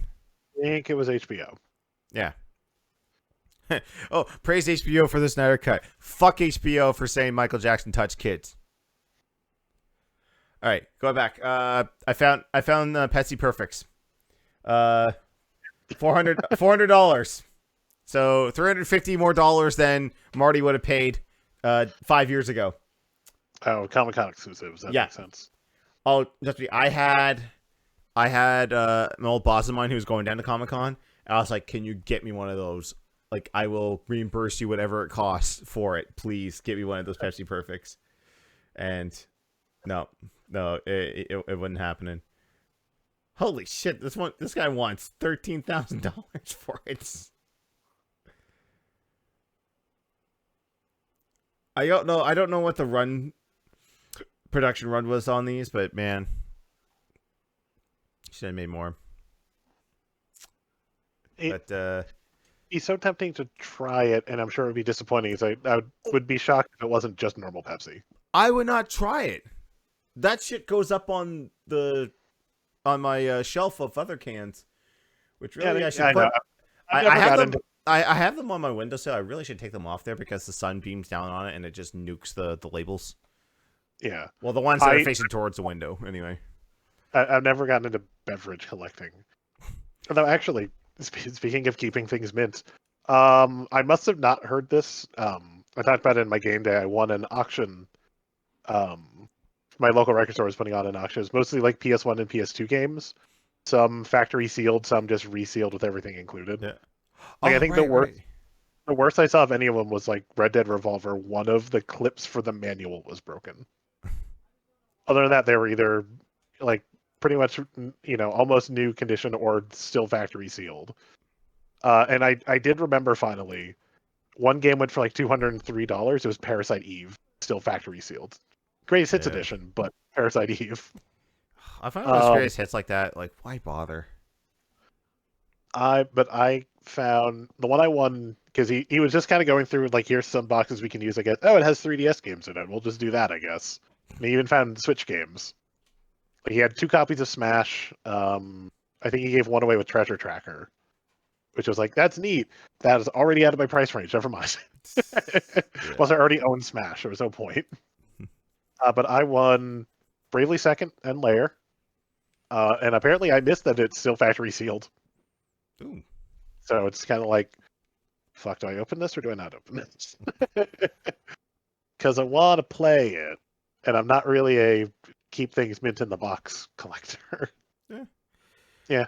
The only thing I have technically mint in box around here, I think I still have like BioShock 2 in like factory sealed. Just because it was like dirt cheap, like $4 one day at EB Games. And I have I can't see it on the camera. No. I have like TMNT figures from like the last CG one. They're like cheap at a dollar store. I already have them, but I just hang them up for decoration. Yeah, That's the only thing I keep my meat there. Obviously, they're different because they're plastic, but I've had such bad luck with bobbleheads breaking themselves that I have 2 bobbleheads. It's just like the only toys I've ever kept in the box. And I see them. It's the RT Oh. bobbleheads. I have never taken them out of the box. But if you take them out of the box, you can recreate Joel in the argument about the iPhone 7. It's like, they're going to have different spec when they come out with the iPhone 7. The iPhone 7's not even fucking out yet! Don't be dude, there's different specs. You're speculating! Yeah, it's just... I love one of those just because that's the bobblehead of Bernie with the can of Foster's in one hand and duck-filled platypus, and his arms reaching out. Bernie is the Bernie Tasmania statue from RTAA, and Gus is him with his earthquake party pack. Woo! Yeah, earthquake. But yeah, I've gotten other bobbleheads from like baseball and basketball game giveaways, and it's anytime I've used them because they're like whoever my local minor league teams get their shit from, they're all like ceramic. So it's just they bubble ahead a little bit and then just snaps the ankles from the weight of the fucking head. So I've never taken those out. The only one I have, and I'm not gonna pull them out because it's too. Fuck, I'll pull it out. Giggity. There. Meantime, I'll put Daisy and Waluigi back where they were. Stop deconstructing my wall. But yeah, the other game that I got because they did, the other game that I had grabbed was, it was like Bravely Second and a mystery game, and the mystery game wound up being Sticker Star. Ooh. So it's like $47. I've looked on eBay. It's like I slightly overpaid, but it's supporting my local record store during this crazy time where they've got like 4 locations open because of rules at this point, and I think they all have curbside pickup. But... Yeah, mine just recently opened a couple days ago. We haven't had the time to go. Probably gonna go tomorrow after my conference call with work, just to kind of help stimulate the economy. We did that at a few other places. Just we bought just figs and stuff like that. So yeah, I'm waiting for my state to my local comic book shop open because there's stuff I've wanted from them, and as soon as I'm like, all right, I've got the money, I can go. Nope, they're still closed. Yeah. So this is the only bobblehead I really have other than my pop final. So it is Triple H and Chris Jericho circa 2002 WWE. My father got this for me while he went to WWF Niagara Falls. It was just, I don't know if it's even still there anymore. It's on the Canadian side, Niagara Falls, if anyone's interested. No, I'm 100% certain that WWE Niagara Falls is not a thing anymore. Yeah, because like they had an amusement ride there called the Pile Driver. Basically, it's one of those like you sit in the seats, it pulls you up, it drops you, pulls you up, drops you. When I went, they weren't open, but they still had merchandise in there. So I saw like title belts and T-shirts and stuff like that. But I cherish this thing here because it was the final trip that my dad ever took before he succumbed to cancer. So he got me this, and he also got me a beer stein with the WWE logo, which I rarely drink out of. I think before I stopped like recreationally drinking, I would save it for like WrestleManias. So I'd like pour a beer into it and just be like, cheers, let's watch 4 hours of wrestling. Back then. Now it's like, oh, strap yourself in, this is an all day thing. Yeah, right.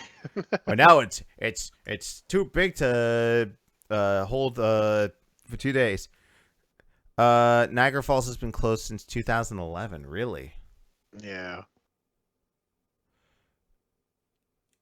Actually, that may have been the last year I went, because when I went... All right, Melanie and I have been together for almost 10 years now. Would have been... We stopped in there during... No, we took a trip... Was this before? I don't remember. Yeah. Because I know we stopped in Niagara for a day sometime when we went to Ontario. Might have been shortly after he died. Or... No. This is when he was still alive. I'm mixing up my dates here. So yeah, we went once as a family to Niagara, just part of like a whole like tour of Ontario. I think when I was 16, that's when WWE was there. I think. I'm messing up my dates there. I don't. It couldn't have been that because I wasn't into wrestling. I didn't get back into wrestling until I came back from college. Fuck, my days are messed up. I have no idea. Hey. We've rambled on enough. This is way past the news segment now, so Right. It is time. Now, normally, this is the segment where we would talk about a movie based on a video game, but this is the first time that we're reviewing a movie based around video games. So it's time for Video Games, the Movie, the Game, the Review, but it should be really... movie based on video games, the game, the review, the movie. Yeah, just roll the intro.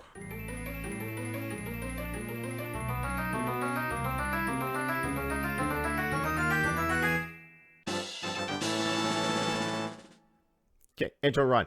All right, so we're reviewing the 80s classic, The Wizard. Fred Savage, Bo Bridges, Christian Slater, Jay Lewis, all those. Like... This, like, I looked at the scores on this, and it's, like, so poorly reviewed. Like, 32% on Rotten Tomatoes, like 6.1 on IMDb. I never read any of the reviews, but I'm just assuming it's just, like, oh, it's nothing more than a commercial for Nintendo and da-da-da-da. Yeah, exactly. That looking at some of the quotes from reviews, it was nailed to the wall for just how blatantly commercial the entire movie is. Yeah. But then rewatching it, like, it's 90 minutes, but there isn't a whole, like, there's gameplay in there, but it takes up maybe a third of the movie. Because most of it is just, him wanting to go to California. California. And the road trip. Yeah, and I mean, they throw every opportunity to, someone happens to be playing a video game at this point. Yeah. Well, that's how they make their money. Okay, I need to rewind this. There's a part in the trailer that was not in the movie. Right here. Haley pie faces Putnam into a fountain. That was not in the movie. According to Wikipedia, the actor who played... Let me pull this up again. Yeah. The actor who played Putnam apparently was... That's not in the movie either! What the fuck? Oh, no. It happens all the time. Yeah, Will Seltzer, who played... You mean filming stuff for the trailer is not just exclusive to Marvel and Disney? That running shot of everyone in Wakanda with the Hulk in the background? That never happened. Um, who's Fred Roos? Um, yeah, apparently Will Selter plays Putnam in this movie, the child finder, bounty hunter, Yeah. whatever. Apparently he auditioned for Luke Skywalker, and according to Fred Roos, he was Lucas's second choice behind Mark Hamill. Really? I That don't would have remember seeing him been because like different. there is a bunch of those like lost or not lost, but there's a lot of audition tapes. So there's like I want to say William Catt, Kurt Russell, like a lot of these actors like auditioning for Han and Luke. Well, And the I want to say one of the guys from Dukes of Hazzard. not Luke was supposed to be. So... but that's according to Wikipedia. Yeah. So Okay. So the non-video game portions of the movie is so Jimmy is a half brother to Fred Savage and Christian Slater through a second marriage and this and that. He's traumatized by the death of his twin sister and he's trying to get to California, but no one knows exactly why. I mean, it's clear in the lunchbox, but up until like midway through the movie, nobody knows what's in it. No one thought to go, like, why are you carrying this lunch pet? Like, open it up. For the longest time, like when I was younger, looking at this, I just thought that he was like special, but he's not. He's just like emotionally destroyed that his twin sister died. yeah, who can blame him? Yeah, Um, and the whole so family is like that too. Like everyone's dealing with it in their own ways. And then Fred Savage's way is that he can't stand his older brother and dad fighting, so he just decides to kidnap Jimmy and take him to California because that's where he wants to go, right? And they meet up with Haley, and then through playing a Play Choice 10, realized that he's like really good at Double Dragon, not the arcade game, the NES game, because clearly that's what they're playing. that's what the play choices were. Yeah. So they figured that like, hey, we can swindle people out of money. And it's just a fun little romp through, traveling. And I think some of my favorite moments is that when Bo Bridges his dad and Jimmy's dad and Putnam get together, they just like destroy each other and their cars. That was like slashing tires or running into people or running into each other.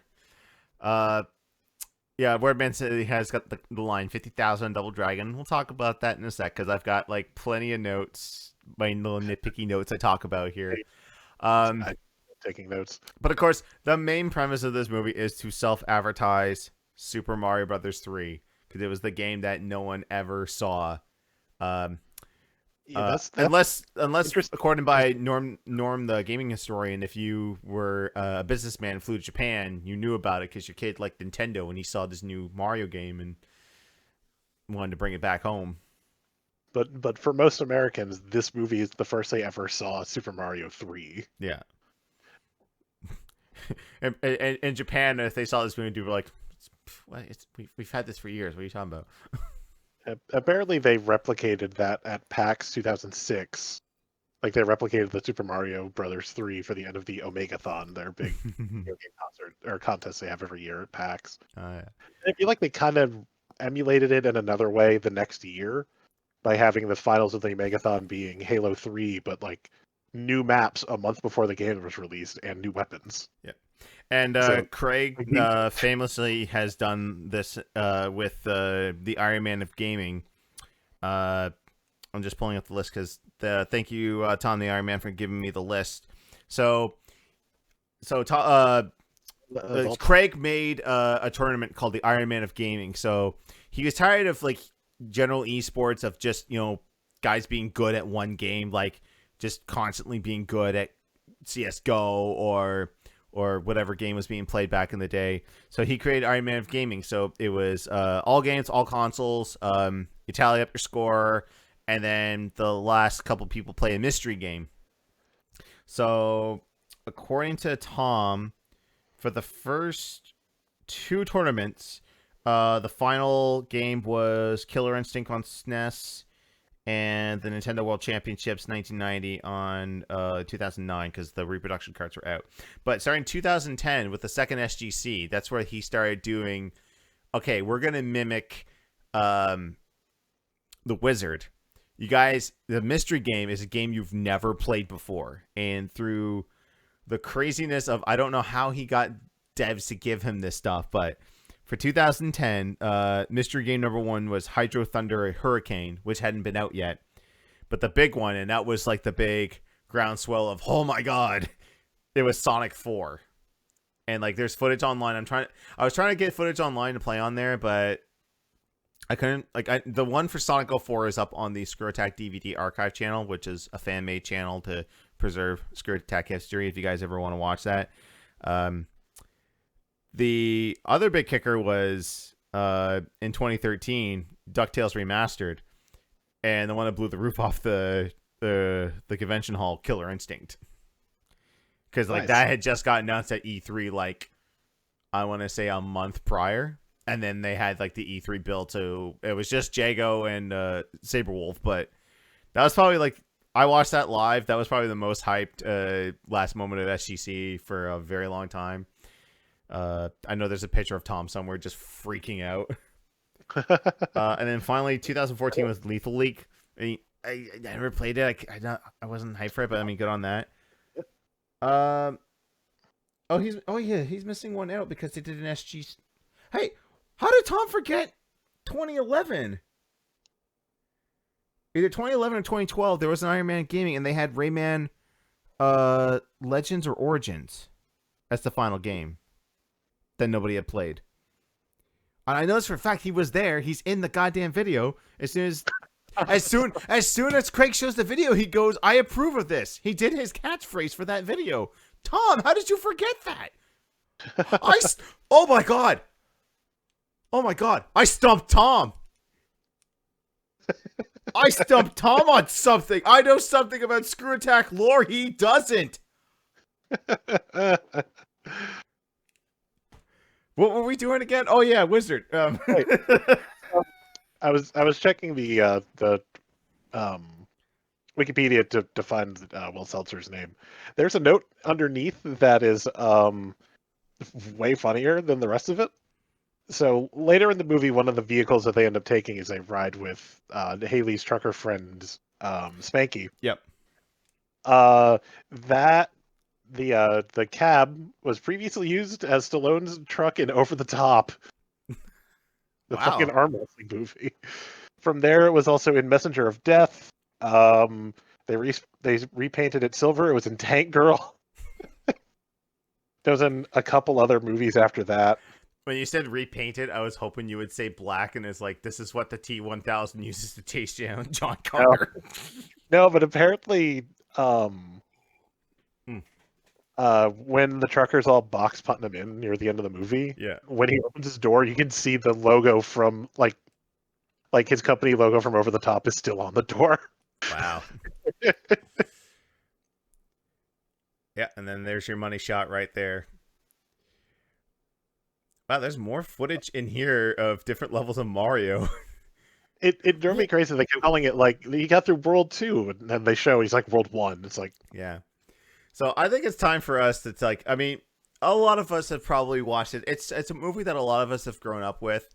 And I will be honest, rewatching it again, and when we got to the ending, and he gets to finally say goodbye, I kind of got a little emotional. I got a little because he's like, I finally made it, and I can kind of put her to rest. Wordman, thank you. Tweet that to Tom. Tweet that to I knew something about Iron Man that he didn't. I don't like that was you. He was there. He was there. How did you forget that, Tom? Silent Hero saying, I think before they got Sonic 4, they wanted Marvel vs. Capcom 3. They got approval from Capcom Japan, but not Capcom USA. Oh, okay.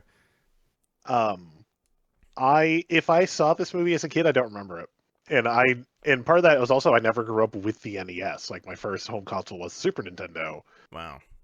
So I didn't remember this. Like I've seen enough written about it that I knew some of the basic story beats, but I don't remember ever fully watching this movie. So I did grow up with it. I had it on so many VHSs. I actually had the VHS somewhere.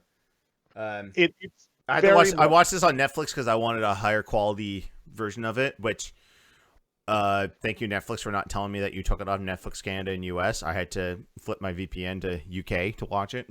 I downloaded a copy because it was like, well, it's on Hulu on the HBO version, but because my Hulu is done through my phone company right now, I can't add. I can add Stars. I can add Showtime. It has no link for me to add HBO if I wanted to, or even get a trial to add HBO.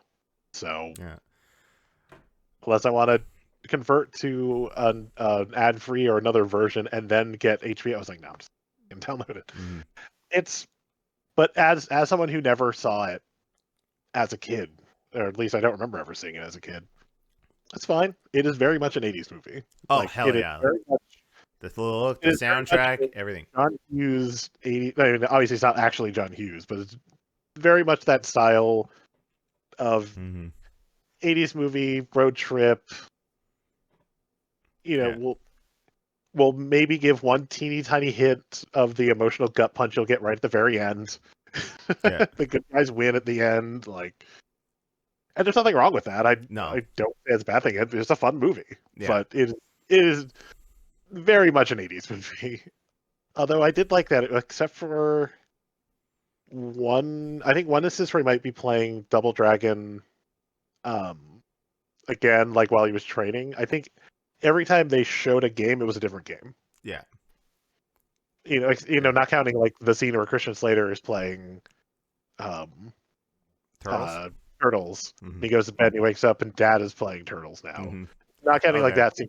Anytime they show the game again, it's a different game. So they crammed a lot of different games in, just like Mm-hmm. as the joke has been going since we said it. Nintendo Direct '89.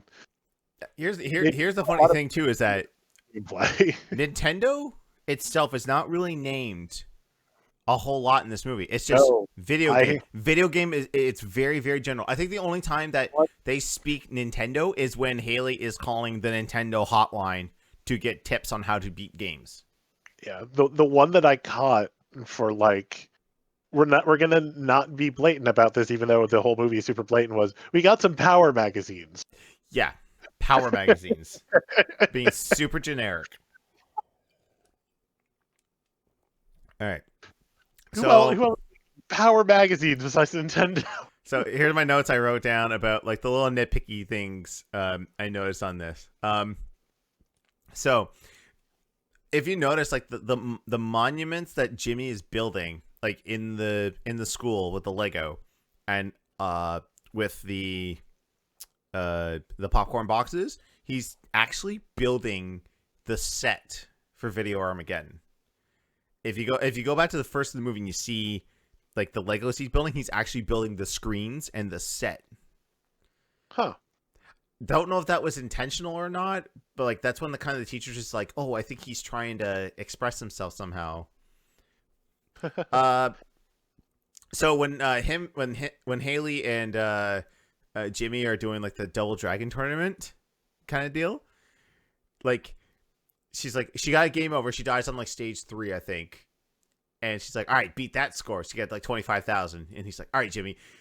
They cut to Jimmy's footage. He's already on stage 3. He's already beaten the score. It's just like we can't rewind and go back to old footage for some reason.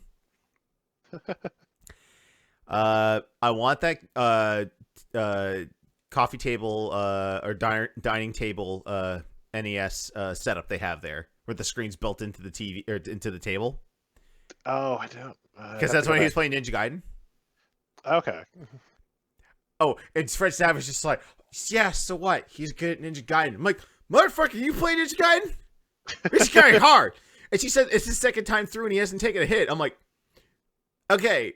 And she's like, oh, so what is Ninja Gaiden? I'm like, okay, if Jimmy can play the game his second time through and not take a hit on Ninja Gaiden, he's already, like, no contest. Give him the $50,000 already. Right.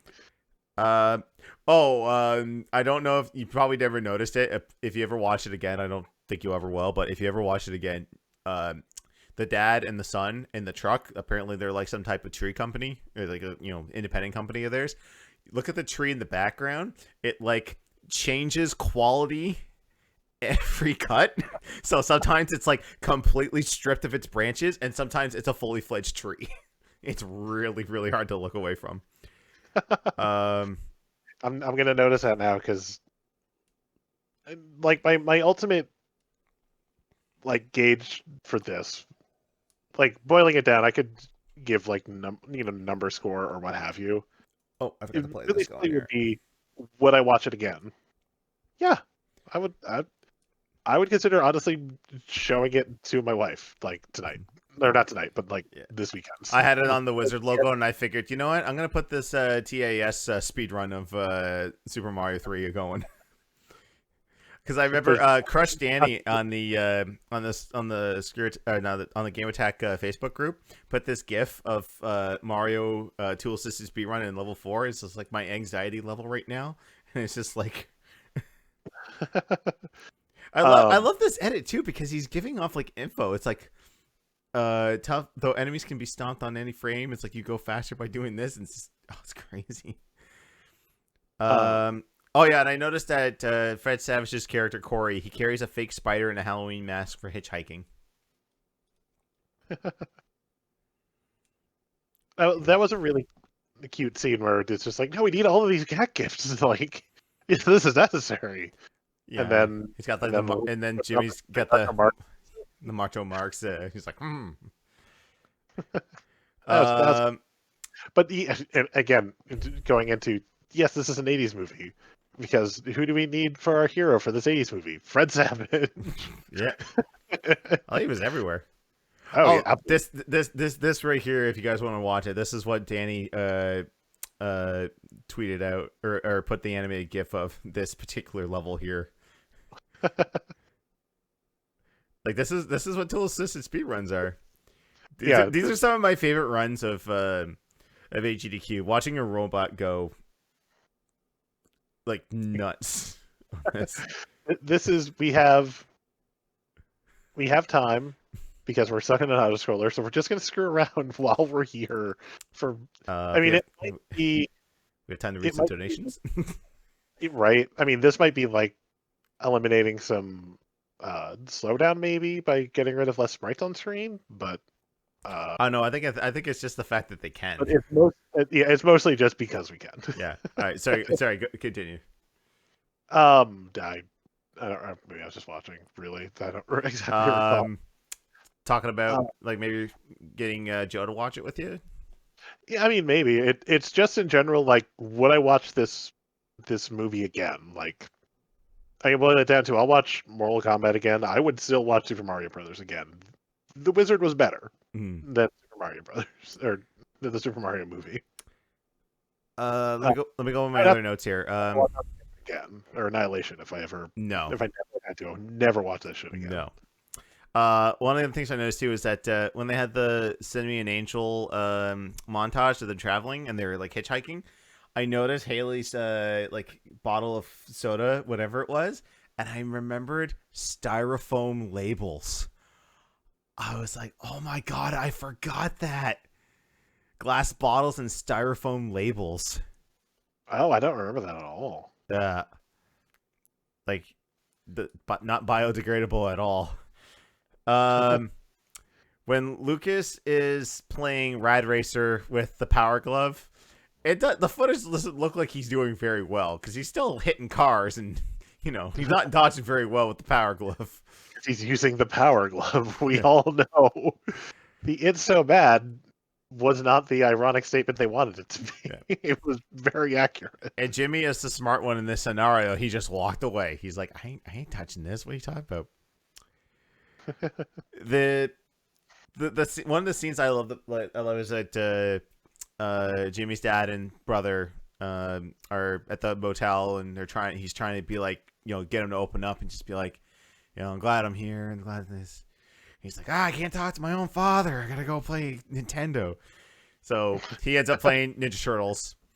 And then he wakes up the next morning, and then Bo Bridges is playing Ninja Turtles, but he is in full dad playing video game mode. So he's going, like the controller will help him jump better. And I'm like, I sincerely hope that in the future, I don't have a dad, a dad control thing, because if I do, I'll be like, I'm done playing games forever, kid. Go for it. But he was just like going like, it just made me laugh. Uh, there's that scene where Putnam hassles a kid at the arcade that's playing ping pong, or not ping pong, pinball. The kid has a cast. It's like, what are you doing? You're tilting it. You're just like, yeah, where you see these kids. But the kid's like shaking him off too. He's just like, if I knew, I wouldn't tell you. I was like, good on you, kid. It's like, where did you get the balls? Yeah, like messed up in the head. Does he dress like you? No. Well, then he can't be that messed up. Tilt your game, ruin it. The montage of Jimmy training. I love how they used the Ninja Turtles dam level to show the progression. It's like, you have 5 more bombs to go. You can do it. And then they showed like what, Metroid, Mega Man 2, a bunch of other games. Oh, and when Putnam catches up with them, like when he finds Jimmy, he grabs him so awkwardly. I'm like, oh no. It's like on one hand, like it's such an absurd scenario. Like Makoto's already referenced it. The fact that she just yells, "He touched my breast!" to get him away. But at the same time, a little girl streaming this, and they cut to him, and he's just like awkwardly wrestling with a small boy. It's like, well, no wonder they fucking arrested him. Yeah. Honestly, I'm just blown that Putnam made it to the end of the movie. Like he's still pursuing them until the last 5 minutes of the movie. There's if you've you may have not noticed this, or maybe picked it up from other readings. Okay, that's. I'm sorry. I'm going back to the speed run, and that was such a weird glitch. I think that's the same glitch that happened to you, but it's happening to them in places where it's helpful. And instead, wow, you happen to get it into a like a brick into a solid end of but like wall. That right there shows that that's how most people make Mario Maker levels, and it actually turns out pretty good.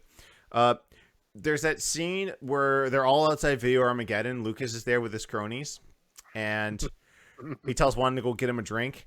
There's a kid there in a pink t-shirt and a mullet. Do you know who that is? I do, because I had looked it up. But Chad, do you know who that is? We'll give you a moment to reply. I think I kind of ruined it by going. Go web, go. Also, while we wait to see if anyone says anything, what was Tom's response? Also, someone says that Tom responded. All right, let's see. I got an at. I can't believe I forgot about Iron Man Game 2011, which was at the Netcode in Hampton, Virginia, not an SGC. The only one I competed in and made it to the Elite 8 finalists in Rayman Origins on 360. Extra fat dad and Land Mimic was Mike Cook. I don't know who that is, but still. Ha! I stumped you. I am the king of Screw Attack lore. Bow before me. Please don't. Hey, Makoto got it right. It was Tobey Maguire. Yep. Really young. Yeah. Maguire. Andrew Garfield. Oh, when Silent Heroes naming off all the other actors that were Spider-Man. Okay, there's one moment where the announcer brings up Lucas, and I swear to God, I thought the kid in the crowd chanted, "Get fucked, Lucas!" But no, he said, I rewinded. He said, "Kick butt, Lucas."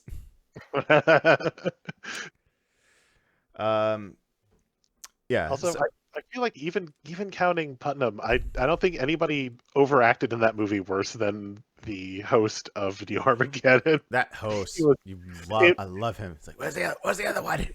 Jimmy Woods. Oh, my God, is he here for the entire time he's on screen? I love that. I need to actually, I have someone uploaded the entire, Video Armageddon, Mario 3 portion of it. Obviously, I'm not going to play it I don't want to get strict with copyright, because, believe it or not, guys, me just showing the Tomb Raider trailer 2 weeks ago, we got a copyright claim on that. So, that's why I was worried about, okay, if I show the Wizard one, am I going to get in trouble with that? But, we'll see. Where are we at here? Oh, yeah, I find it funny, it's when they do the big raise, that's the best moment ever. It's show the arena, show the big controllers, show Mario 3 on the screens. They actually had tiny little CRTs in their little stations to play the game on, but everyone's just looking up. It's you probably could get better quality if you just look down at your screen, but whatever. I mean, it could have been that that could have just been what they shot. But I noticed it seemed like nobody was running like for the majority of the gameplay. Yeah. Well, I think it's something like that. Like, did you always like run constantly in Mario 3 when you first played it? I No, can't probably. remember because it's so ingrained in my memory. Now I'm just like any Mario game, I'm constantly holding down the button. But It's back in like the it was day, no, I wasn't. the last minute, last 30 seconds, everyone is just base speed. Yeah. Now, here's the thing that always kind of irks me is that Haley freaks out that it's like, oh, you're going to play a game you've never played before. And she's like, you're inside of a new game. But as soon as the game starts and Jimmy gets the whistle, she's like, use it. It opens the warp. I'm like, how the fuck do you know? How? Also, I have noted here that Jimmy gets the whistle, but doesn't use it until he beats World 5, or level 5. And of course, we have the whole, world level 2 is not the real level 2. yeah. Oh yeah, there's the whole get the star, Jimmy, and he got a flower, and everyone was just like, yeah. It's like, um, every I feel like there isn't a main character that isn't a jerk at one point or another in the movie. yeah, Like yeah. specifically, I'm looking at Haley for, hey, I'm gonna really obviously yell and help you cheat at craps. Here's $10 out of the cut. She won 400. Yeah. Yeah. Like, Oh yeah, the whole her whole backstory. Found 3 other truckers to help her Yeah. out. Her whole backstory too. The whole like, yeah, my mom is a raging she's got a gambling addiction. I call him Gambler. And then she's like, I thought I could get home before he got home from work and be like, guess what, Dad? We can buy a house. I'm like, how are you buying a house with $25,000 in 1987? Were houses that cheap back then? Well, I mean, probably could have gotten at the very least, a down payment for a mortgage, but An actual house? God, no. I mean, Oh, another we thing I noticed while watching this, there's that scene where Putnam gets up with the mother, and he's just like, yeah, we got him quartered now. Oh, I'm still gonna get paid, right? Look at all of the extras of the kids. They're just, one of them is staring directly into the camera lens and going, I'm like, what the hell? Why did I not notice this before? fun to look at the backgrounds, like when Putnam first shows up in LA and starts to walk into the background, and suddenly there's just a street performer. Yeah. For some reason. Like suddenly a mime. Oh, that was the other big, like, this is a giant commercial because they were opening up Universal Studios Florida. And they're like, oh, we're in Universal Studios Hollywood. I like to go to Florida though before the Simpsons place closes down. They move it over to Disney. I know that's gonna happen, but Oh, for sure. okay. All right. Well, The Wizard. I mean, it's a classic. It's cheesy as all hell. Go watch it. It's part of my childhood. I can't say anything bad about it ever. I can nitpick it to hell, but it's the fun type of nitpick. Yeah, it is a silly 80s movie. Pop some popcorn and just sit down and enjoy it for as silly and blatantly advertising as it is. All right, it's time for questions. So I can find out where my Discord is on this tablet. It might have been one of those things where it updated and then threw itself back into my main applications window. I've got it pulled up. Oh, I got it. Okay, cool. It should take a second because, yeah, why keep everything consistent? Do you want me to All right. throw this out? Ask the first one while you're pulling things up. Oh no, I got it. Okay. Yeah, it's good. All I right. didn't know if you were So ready to know. we do have a section in our Discord. If you haven't joined the Discord, go ahead. We pull questions every 2 weeks from a specific section, and we answer it live on stage. It's like 1 o'clock here. I need to get going. And thank you to Joe in the chat for putting the link in there. Join now. There's a lot of other sections too. We're pretty active in there, I must say, compared to other Discords. Like if I'm on the desktop, it's Joe's name on the assigned into Twitch. So that's you. Okay. Well, thank you, Wolf, from your wife's account. Yeah. Hey, thanks, Silent. And because of that, she gets a sub. Right. Good job, Joe. Good job, Go. You get a sub for not even being here.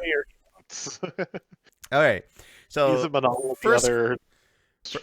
first question comes from Donut, pertinent to what we just watched. If a remake of The Wizard were to be made, what kind of game would you like to see fill the Super Mario Brothers 3 role? That's a tough one. It is really tough because, I mean, you could go the esports route and have like a League sequel or a Siege sequel or something like that. Or, I mean, if it was like a nostalgia thing, like if we finally saw, the thing they got to play is to get as much into like Prime 4.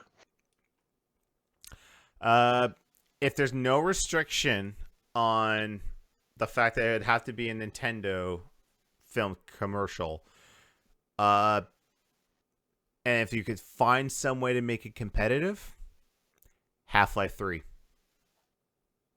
Yeah, I don't know how you would make that work. Whoever gets further in the story wins. I don't know. Yeah, I don't know how that would work. That's why I was thinking like something esports-ish. Because in the realm of Mario, like in the realm of this movie, like the scoring is so inconsistent about how everything works. Like people are like, Jimmy gets 5,000 points for getting a star when you don't get any points for getting a star, and that wins him the tournament. Yeah, maybe don't got. I don't know. It like for back in the day, because like gaming was so limited, announcing Mario 3 in a movie was a big deal. I mean, you really can't get that anymore. I mean, the closest you've ever gotten like to a big like, oh my god, announcement like that, I think, was when they announced FF7 Remake. Yeah, because everything else is like, oh cool, that's coming out, or like, you'll get the big reactions like, oh god, that's coming. Like, you'll get me screaming, let's fucking go, when Devolver was like, hey, we bought Metal Wolf Chaos, we're redoing it. That's just like, yes, let's fucking go.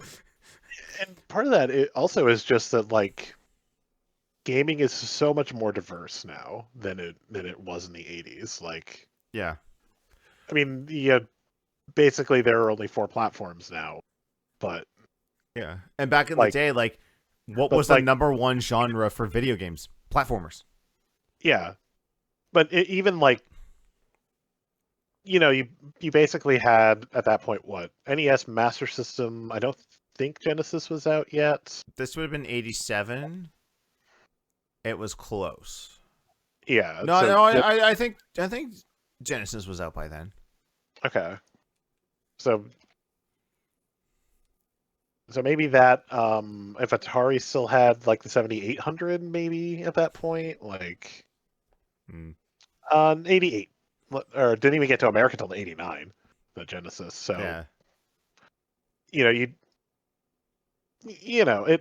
didn't have in games are a lot, just you don't get that big disparity of like PC gaming in the late 80s was so much different than console gaming in the late 80s. Yeah. That,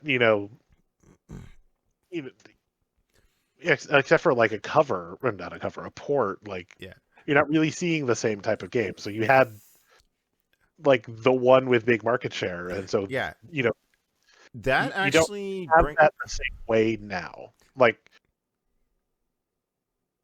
you couldn't do it competitively, but like, Animal Crossing almost could have worked because that was so massive when it hit, but that's still a chunk. It's not like everyone was super hype about this. It's everyone who plays Nintendo is super hype about this. Yeah. I don't know how you could make that one work. Yeah, okay. So one of the things I was going to bring up is that to the flip side of that, I think the next movie we should probably do is Newz. It's that movie with Jason Mewes. Zelda Williams and Casper Van Dien, where they're doing a Gears of War tournament. It was a very, very indie movie. I know Adam Sessler from X-Play and Revision 3 is in there as like the main, like, I'm reporting from the Gears of War tournament, and it's all about esports. So I kind of want to watch that, and I think like one of my friends says like what's one of her favorite movies. It said it was what got her into competitive gaming. I'm like, okay, well, we should check that out. So I'm gonna track down Noobs, and I think that should be the next movie we review. So kind of take a break from like the actual like movie adaptations and just, do a couple that are focused on gaming itself. I dread the day, now that I've said that we ever have to review Gerard Butler Gamer. I think I had already joked about doing that. Or just because, if we're doing games based on, centered around video games not being based on a video game, is that the next one? Yeah. I mean, but then again, we can always do Wreck-It Ralph. And Ralph True. Breaks the Internet. We will at some point, I'm sure. Yeah. Oh, we got plenty of time. Wordman asks, the best deal you ever gotten on eBay. So Wordman is on a big eBay kick, and I'm kind of to blame for this, because while playing Dragon Quest Heroes 2, I started gushing over the other Dragon Quest games that I have played, and that some of them I have in my collection. And so he's been on the hunt for the cartridges and the games as well. Which I saved him on one because he posted a link. He's like, hey, I got my eye on this. And it was Dragon Quest 4, whatever, on the Nintendo.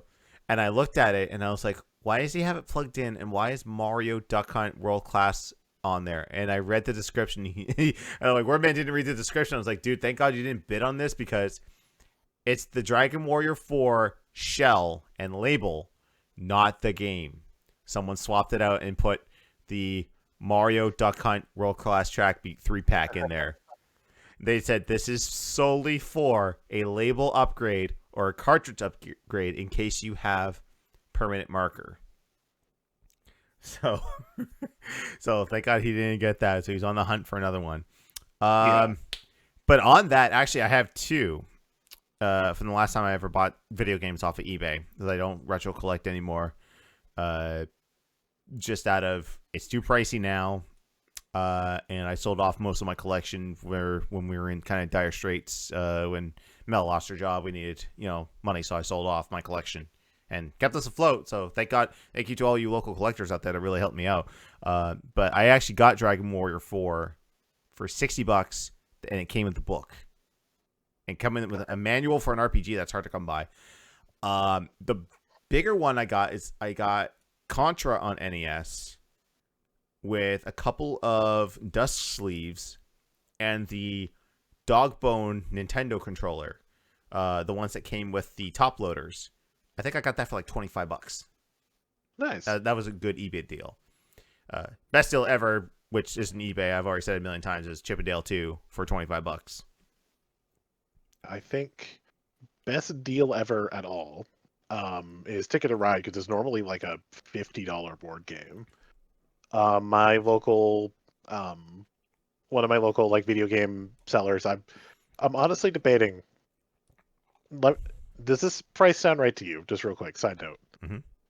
Mm-hmm.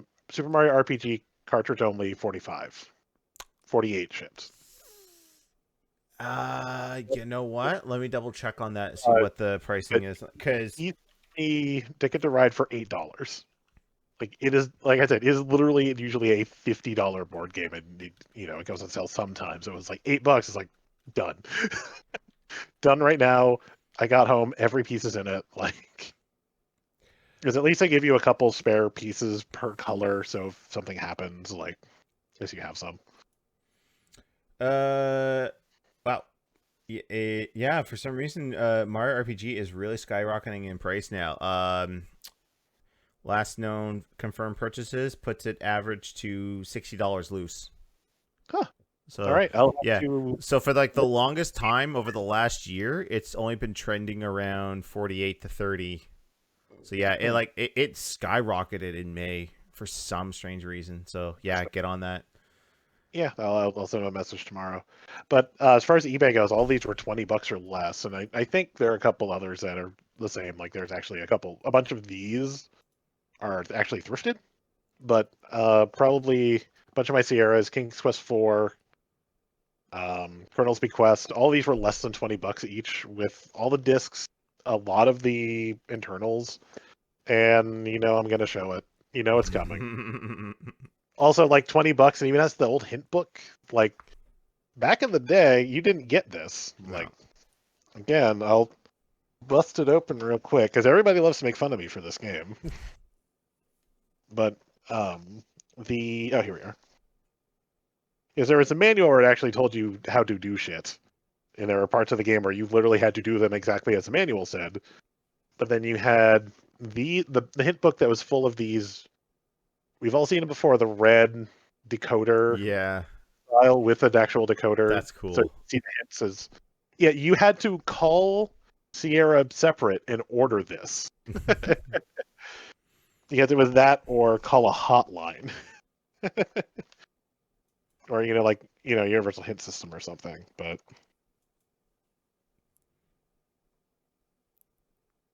I can't wait till later I rewatch that clip. Oh, the last page is the entire it's the entire beginning of the game up until you buy the girl a drink. Like it's like full walkthrough. But yeah, I wish I'm sure I could find it, but yeah, that was like a separate purchase to get that hint book. So it was kind of neat that whoever had this also had the hint book. Okay, but yeah, those are my like big eBay steals. Again, I bought this specifically for the game day, so I had the manual handy. nice. Because you fucking need it, because it's a pain in the ass. But we've been through that. We've gone down that road before. So I guess a news story we didn't pick up on because it was kind of just last minute. So apparently, a lot of the creators of Scott Pilgrim are rewatching the movie tonight in a watch party, and the creator of Scott Pilgrim, like the graphic novels, is saying bring back the game, and like putting in the hashtags, and Ubisoft just reply it with an emoji that's just like, and people are freaking out, going like, "Wait, are you actually gonna bring it back?"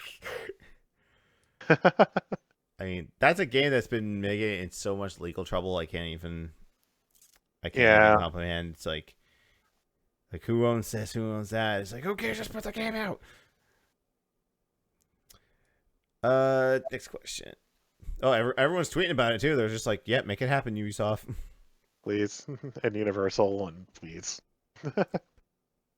I own a copy on 360, but if they were to actually remake it and like re-release it onto newer consoles, yeah, or just resell it again. Yeah, I mean, at least the 360 you can make it backwards compatible. So we got 3 questions here from Zero to Hero. The first one being, you've just mailed a coupon for 1 free sponsorship from any person/company. Who/what would you want to be sponsored by? What sponsor merch would you like to be realized? If we're talking about like promo codes, like for stuff like that, honestly, I would go Elgato. And I've actually been contemplating actually contacting them and just be like, "Hey, I've been using your products like almost my entire streaming like quote career, and like I know I'm super small, but like any chance I could get some type of partnership."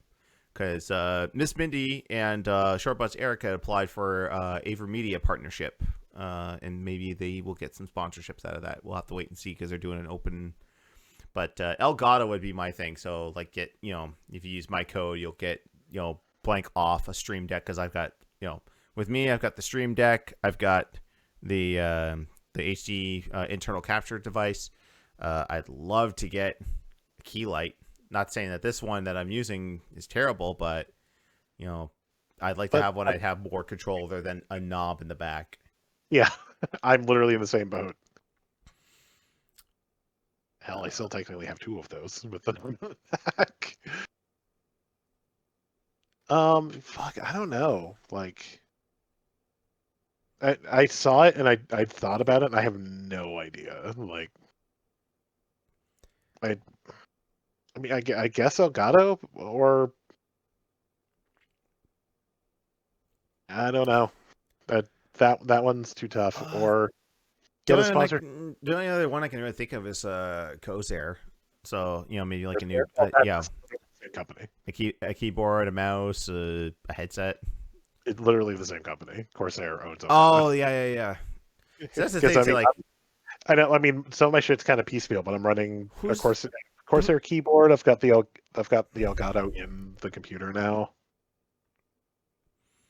We're saying nut button. I mean, I don't know if we've officially tried or not. I think we should actually like contact Nut Button, just be like, hey, can we get a code? Like all of us have the Nut Button, we use it.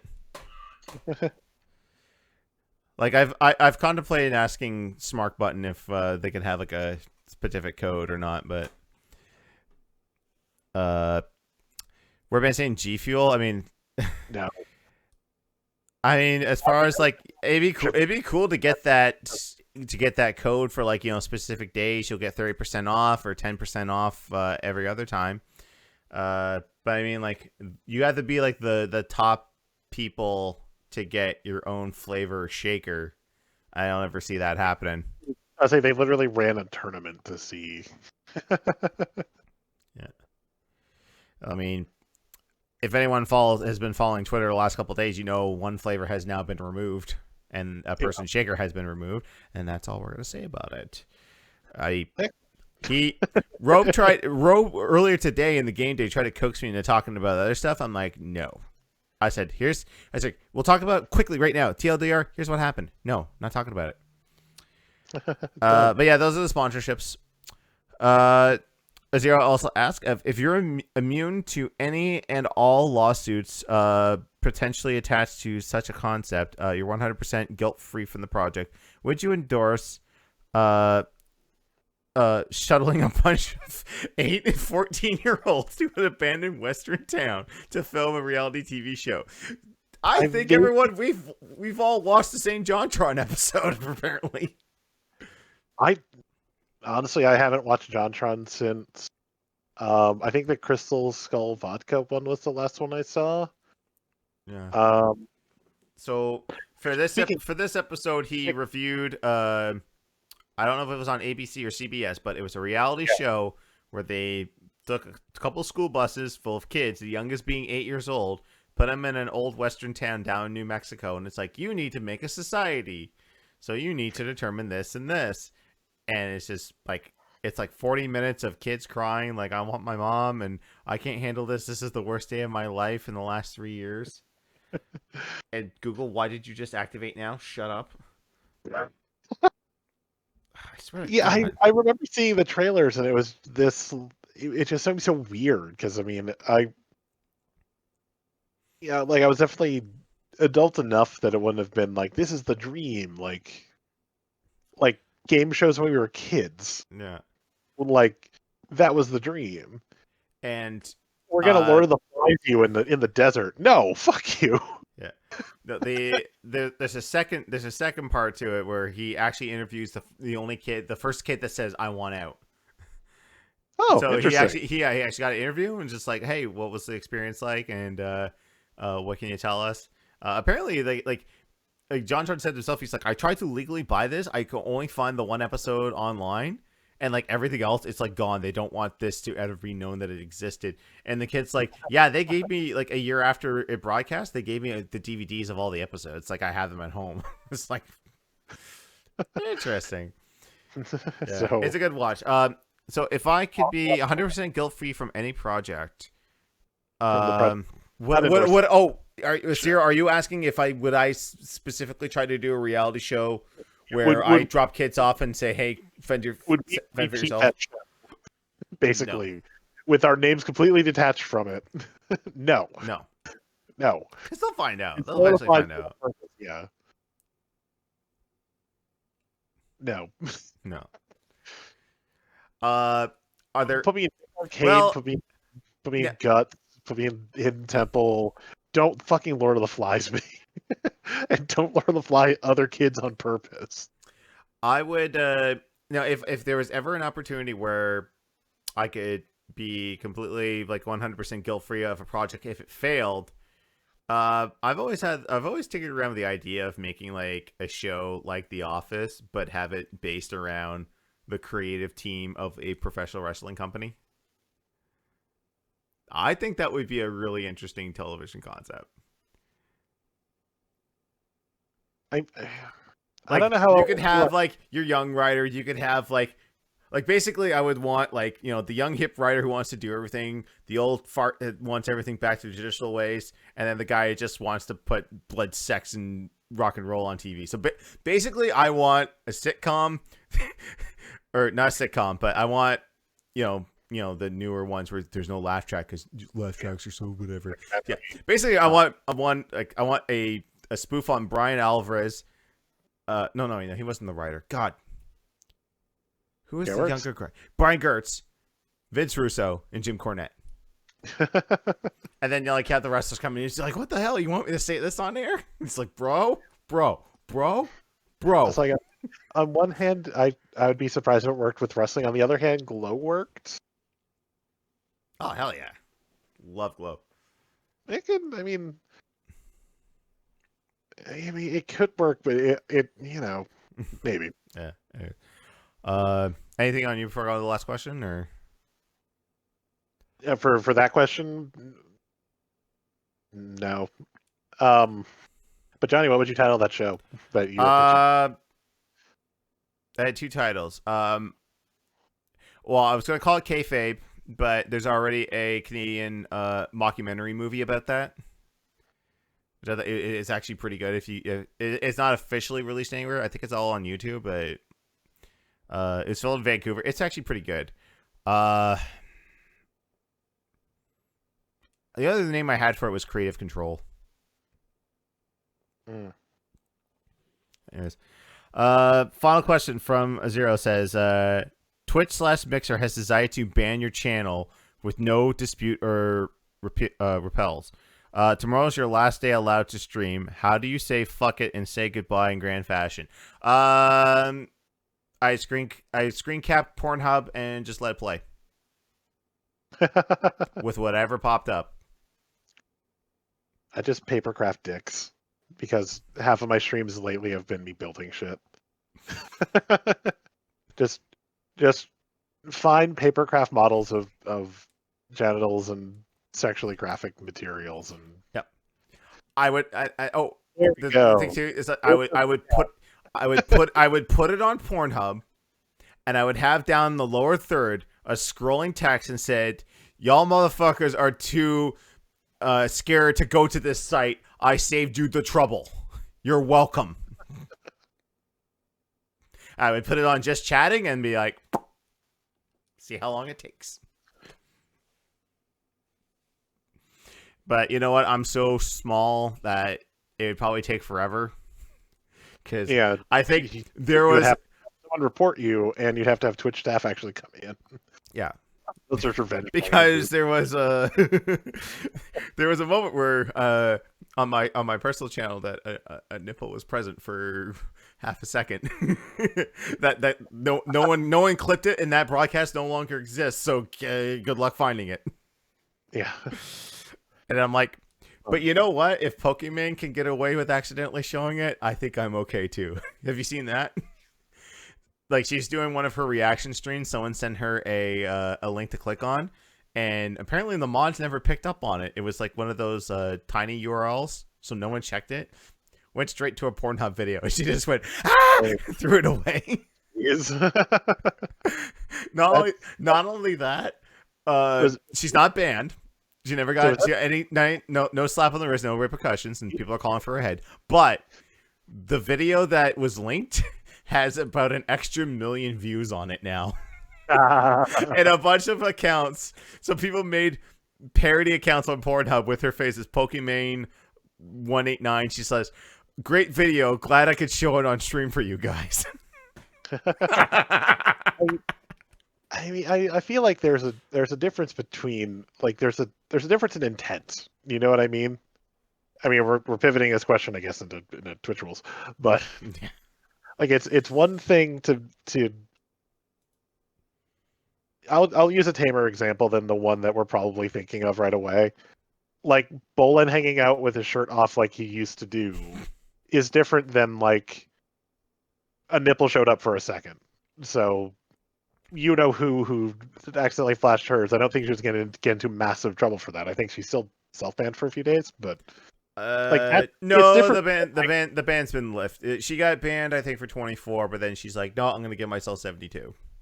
Yeah, That's well, only fair. yeah, and that's what I mean. But that was just like one quick, it's a moment. It's not like I'm intentionally doing this or I'm keeping them out. Then yeah, just ban. Yeah. So I mean, I'm not surprised to hear that someone snuck a dirty video through and nothing happened to her because it wasn't like she was intentionally going, all right, send me porn. So yeah, I'm not surprised. Yeah. But yeah, as far the like I said, probably just make dicks in a creative way. Yeah. That would be how I would nuke it for orbit. Just 24/7 porn. No, you just make creatures in the Spore Creature Creator until you get banned. Actually, no. I would pick one of the games that are It's banned on on Twitch and just play it. Like House Party. I'd be like, it's my last day. I'm playing House Party. Fuck you. It's time for us to check out all this great content, this new Game Grumps content on House Party. Let's go. We bring in the hot air balloon. It's like, damn it, we can't get the Game Grumps live now. Regardless of the topic, the title of the next podcast should be, all right, guys, send me porn.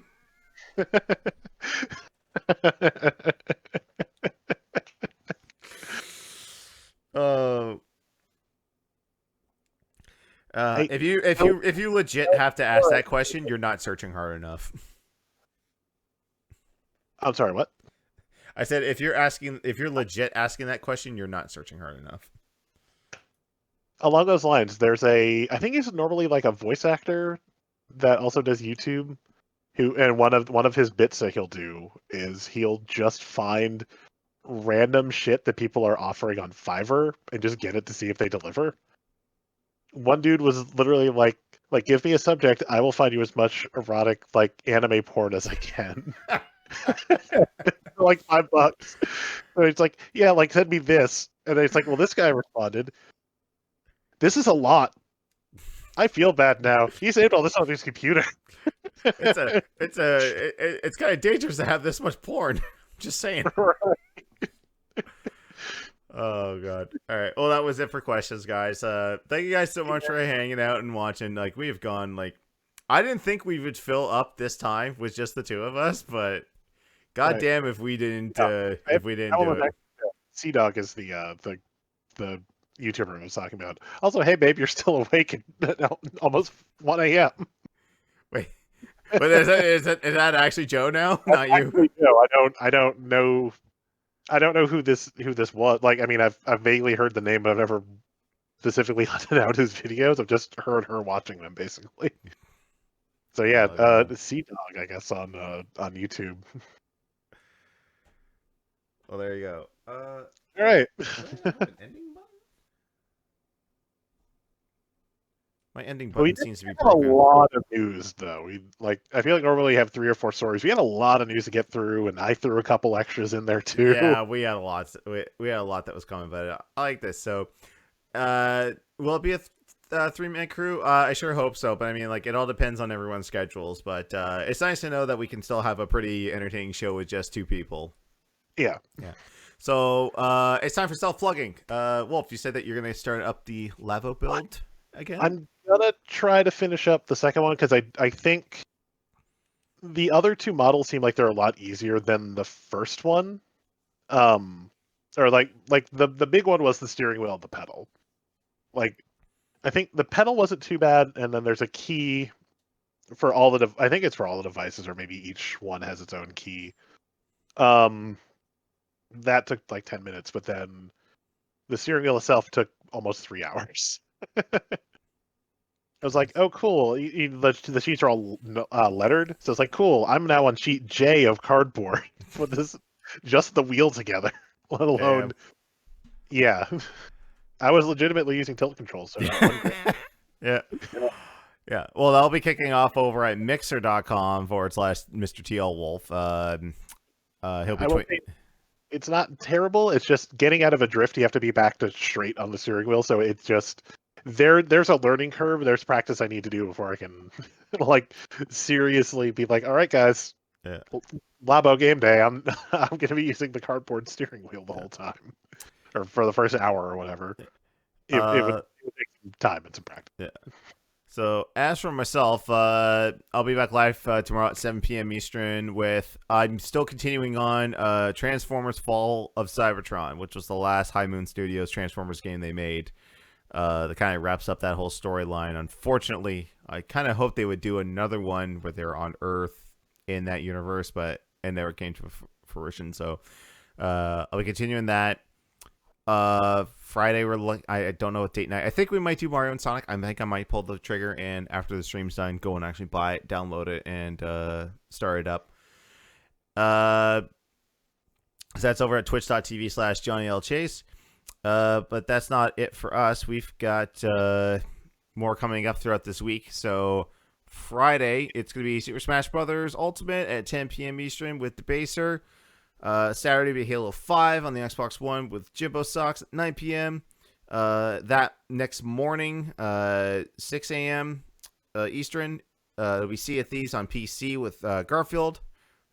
And Sunday, XCOM 2 on the Xbox One with MrTLWolf, which is the Extra Life incentive. So this is the favorite game. Two other good games. Okay. Yeah. And my host to pick a game from was Eric, and of his choices, I was like, I've honestly wanted to play XCOM for a while, but I've never pulled the trigger, so I will pull the trigger as a game day. And I mentioned it last week. Fat needs to step away for a little bit again, so I'm planning on I might need breaks, but I'm planning on doing like a normal game day one week and doing XCOM the next week until it's done or until I'm completely burned out. Nice. All right. Well, that's it for us, guys. Thank you guys so much for watching, hanging out, and chatting it up and listening. The podcast will be back in 2 weeks, but as far as we go here on Twitch, we'll be back at 10 p.m. on Friday with Super Smash Brothers Ultimate. Till then, you guys have a good night. We'll see you later. Have a good night.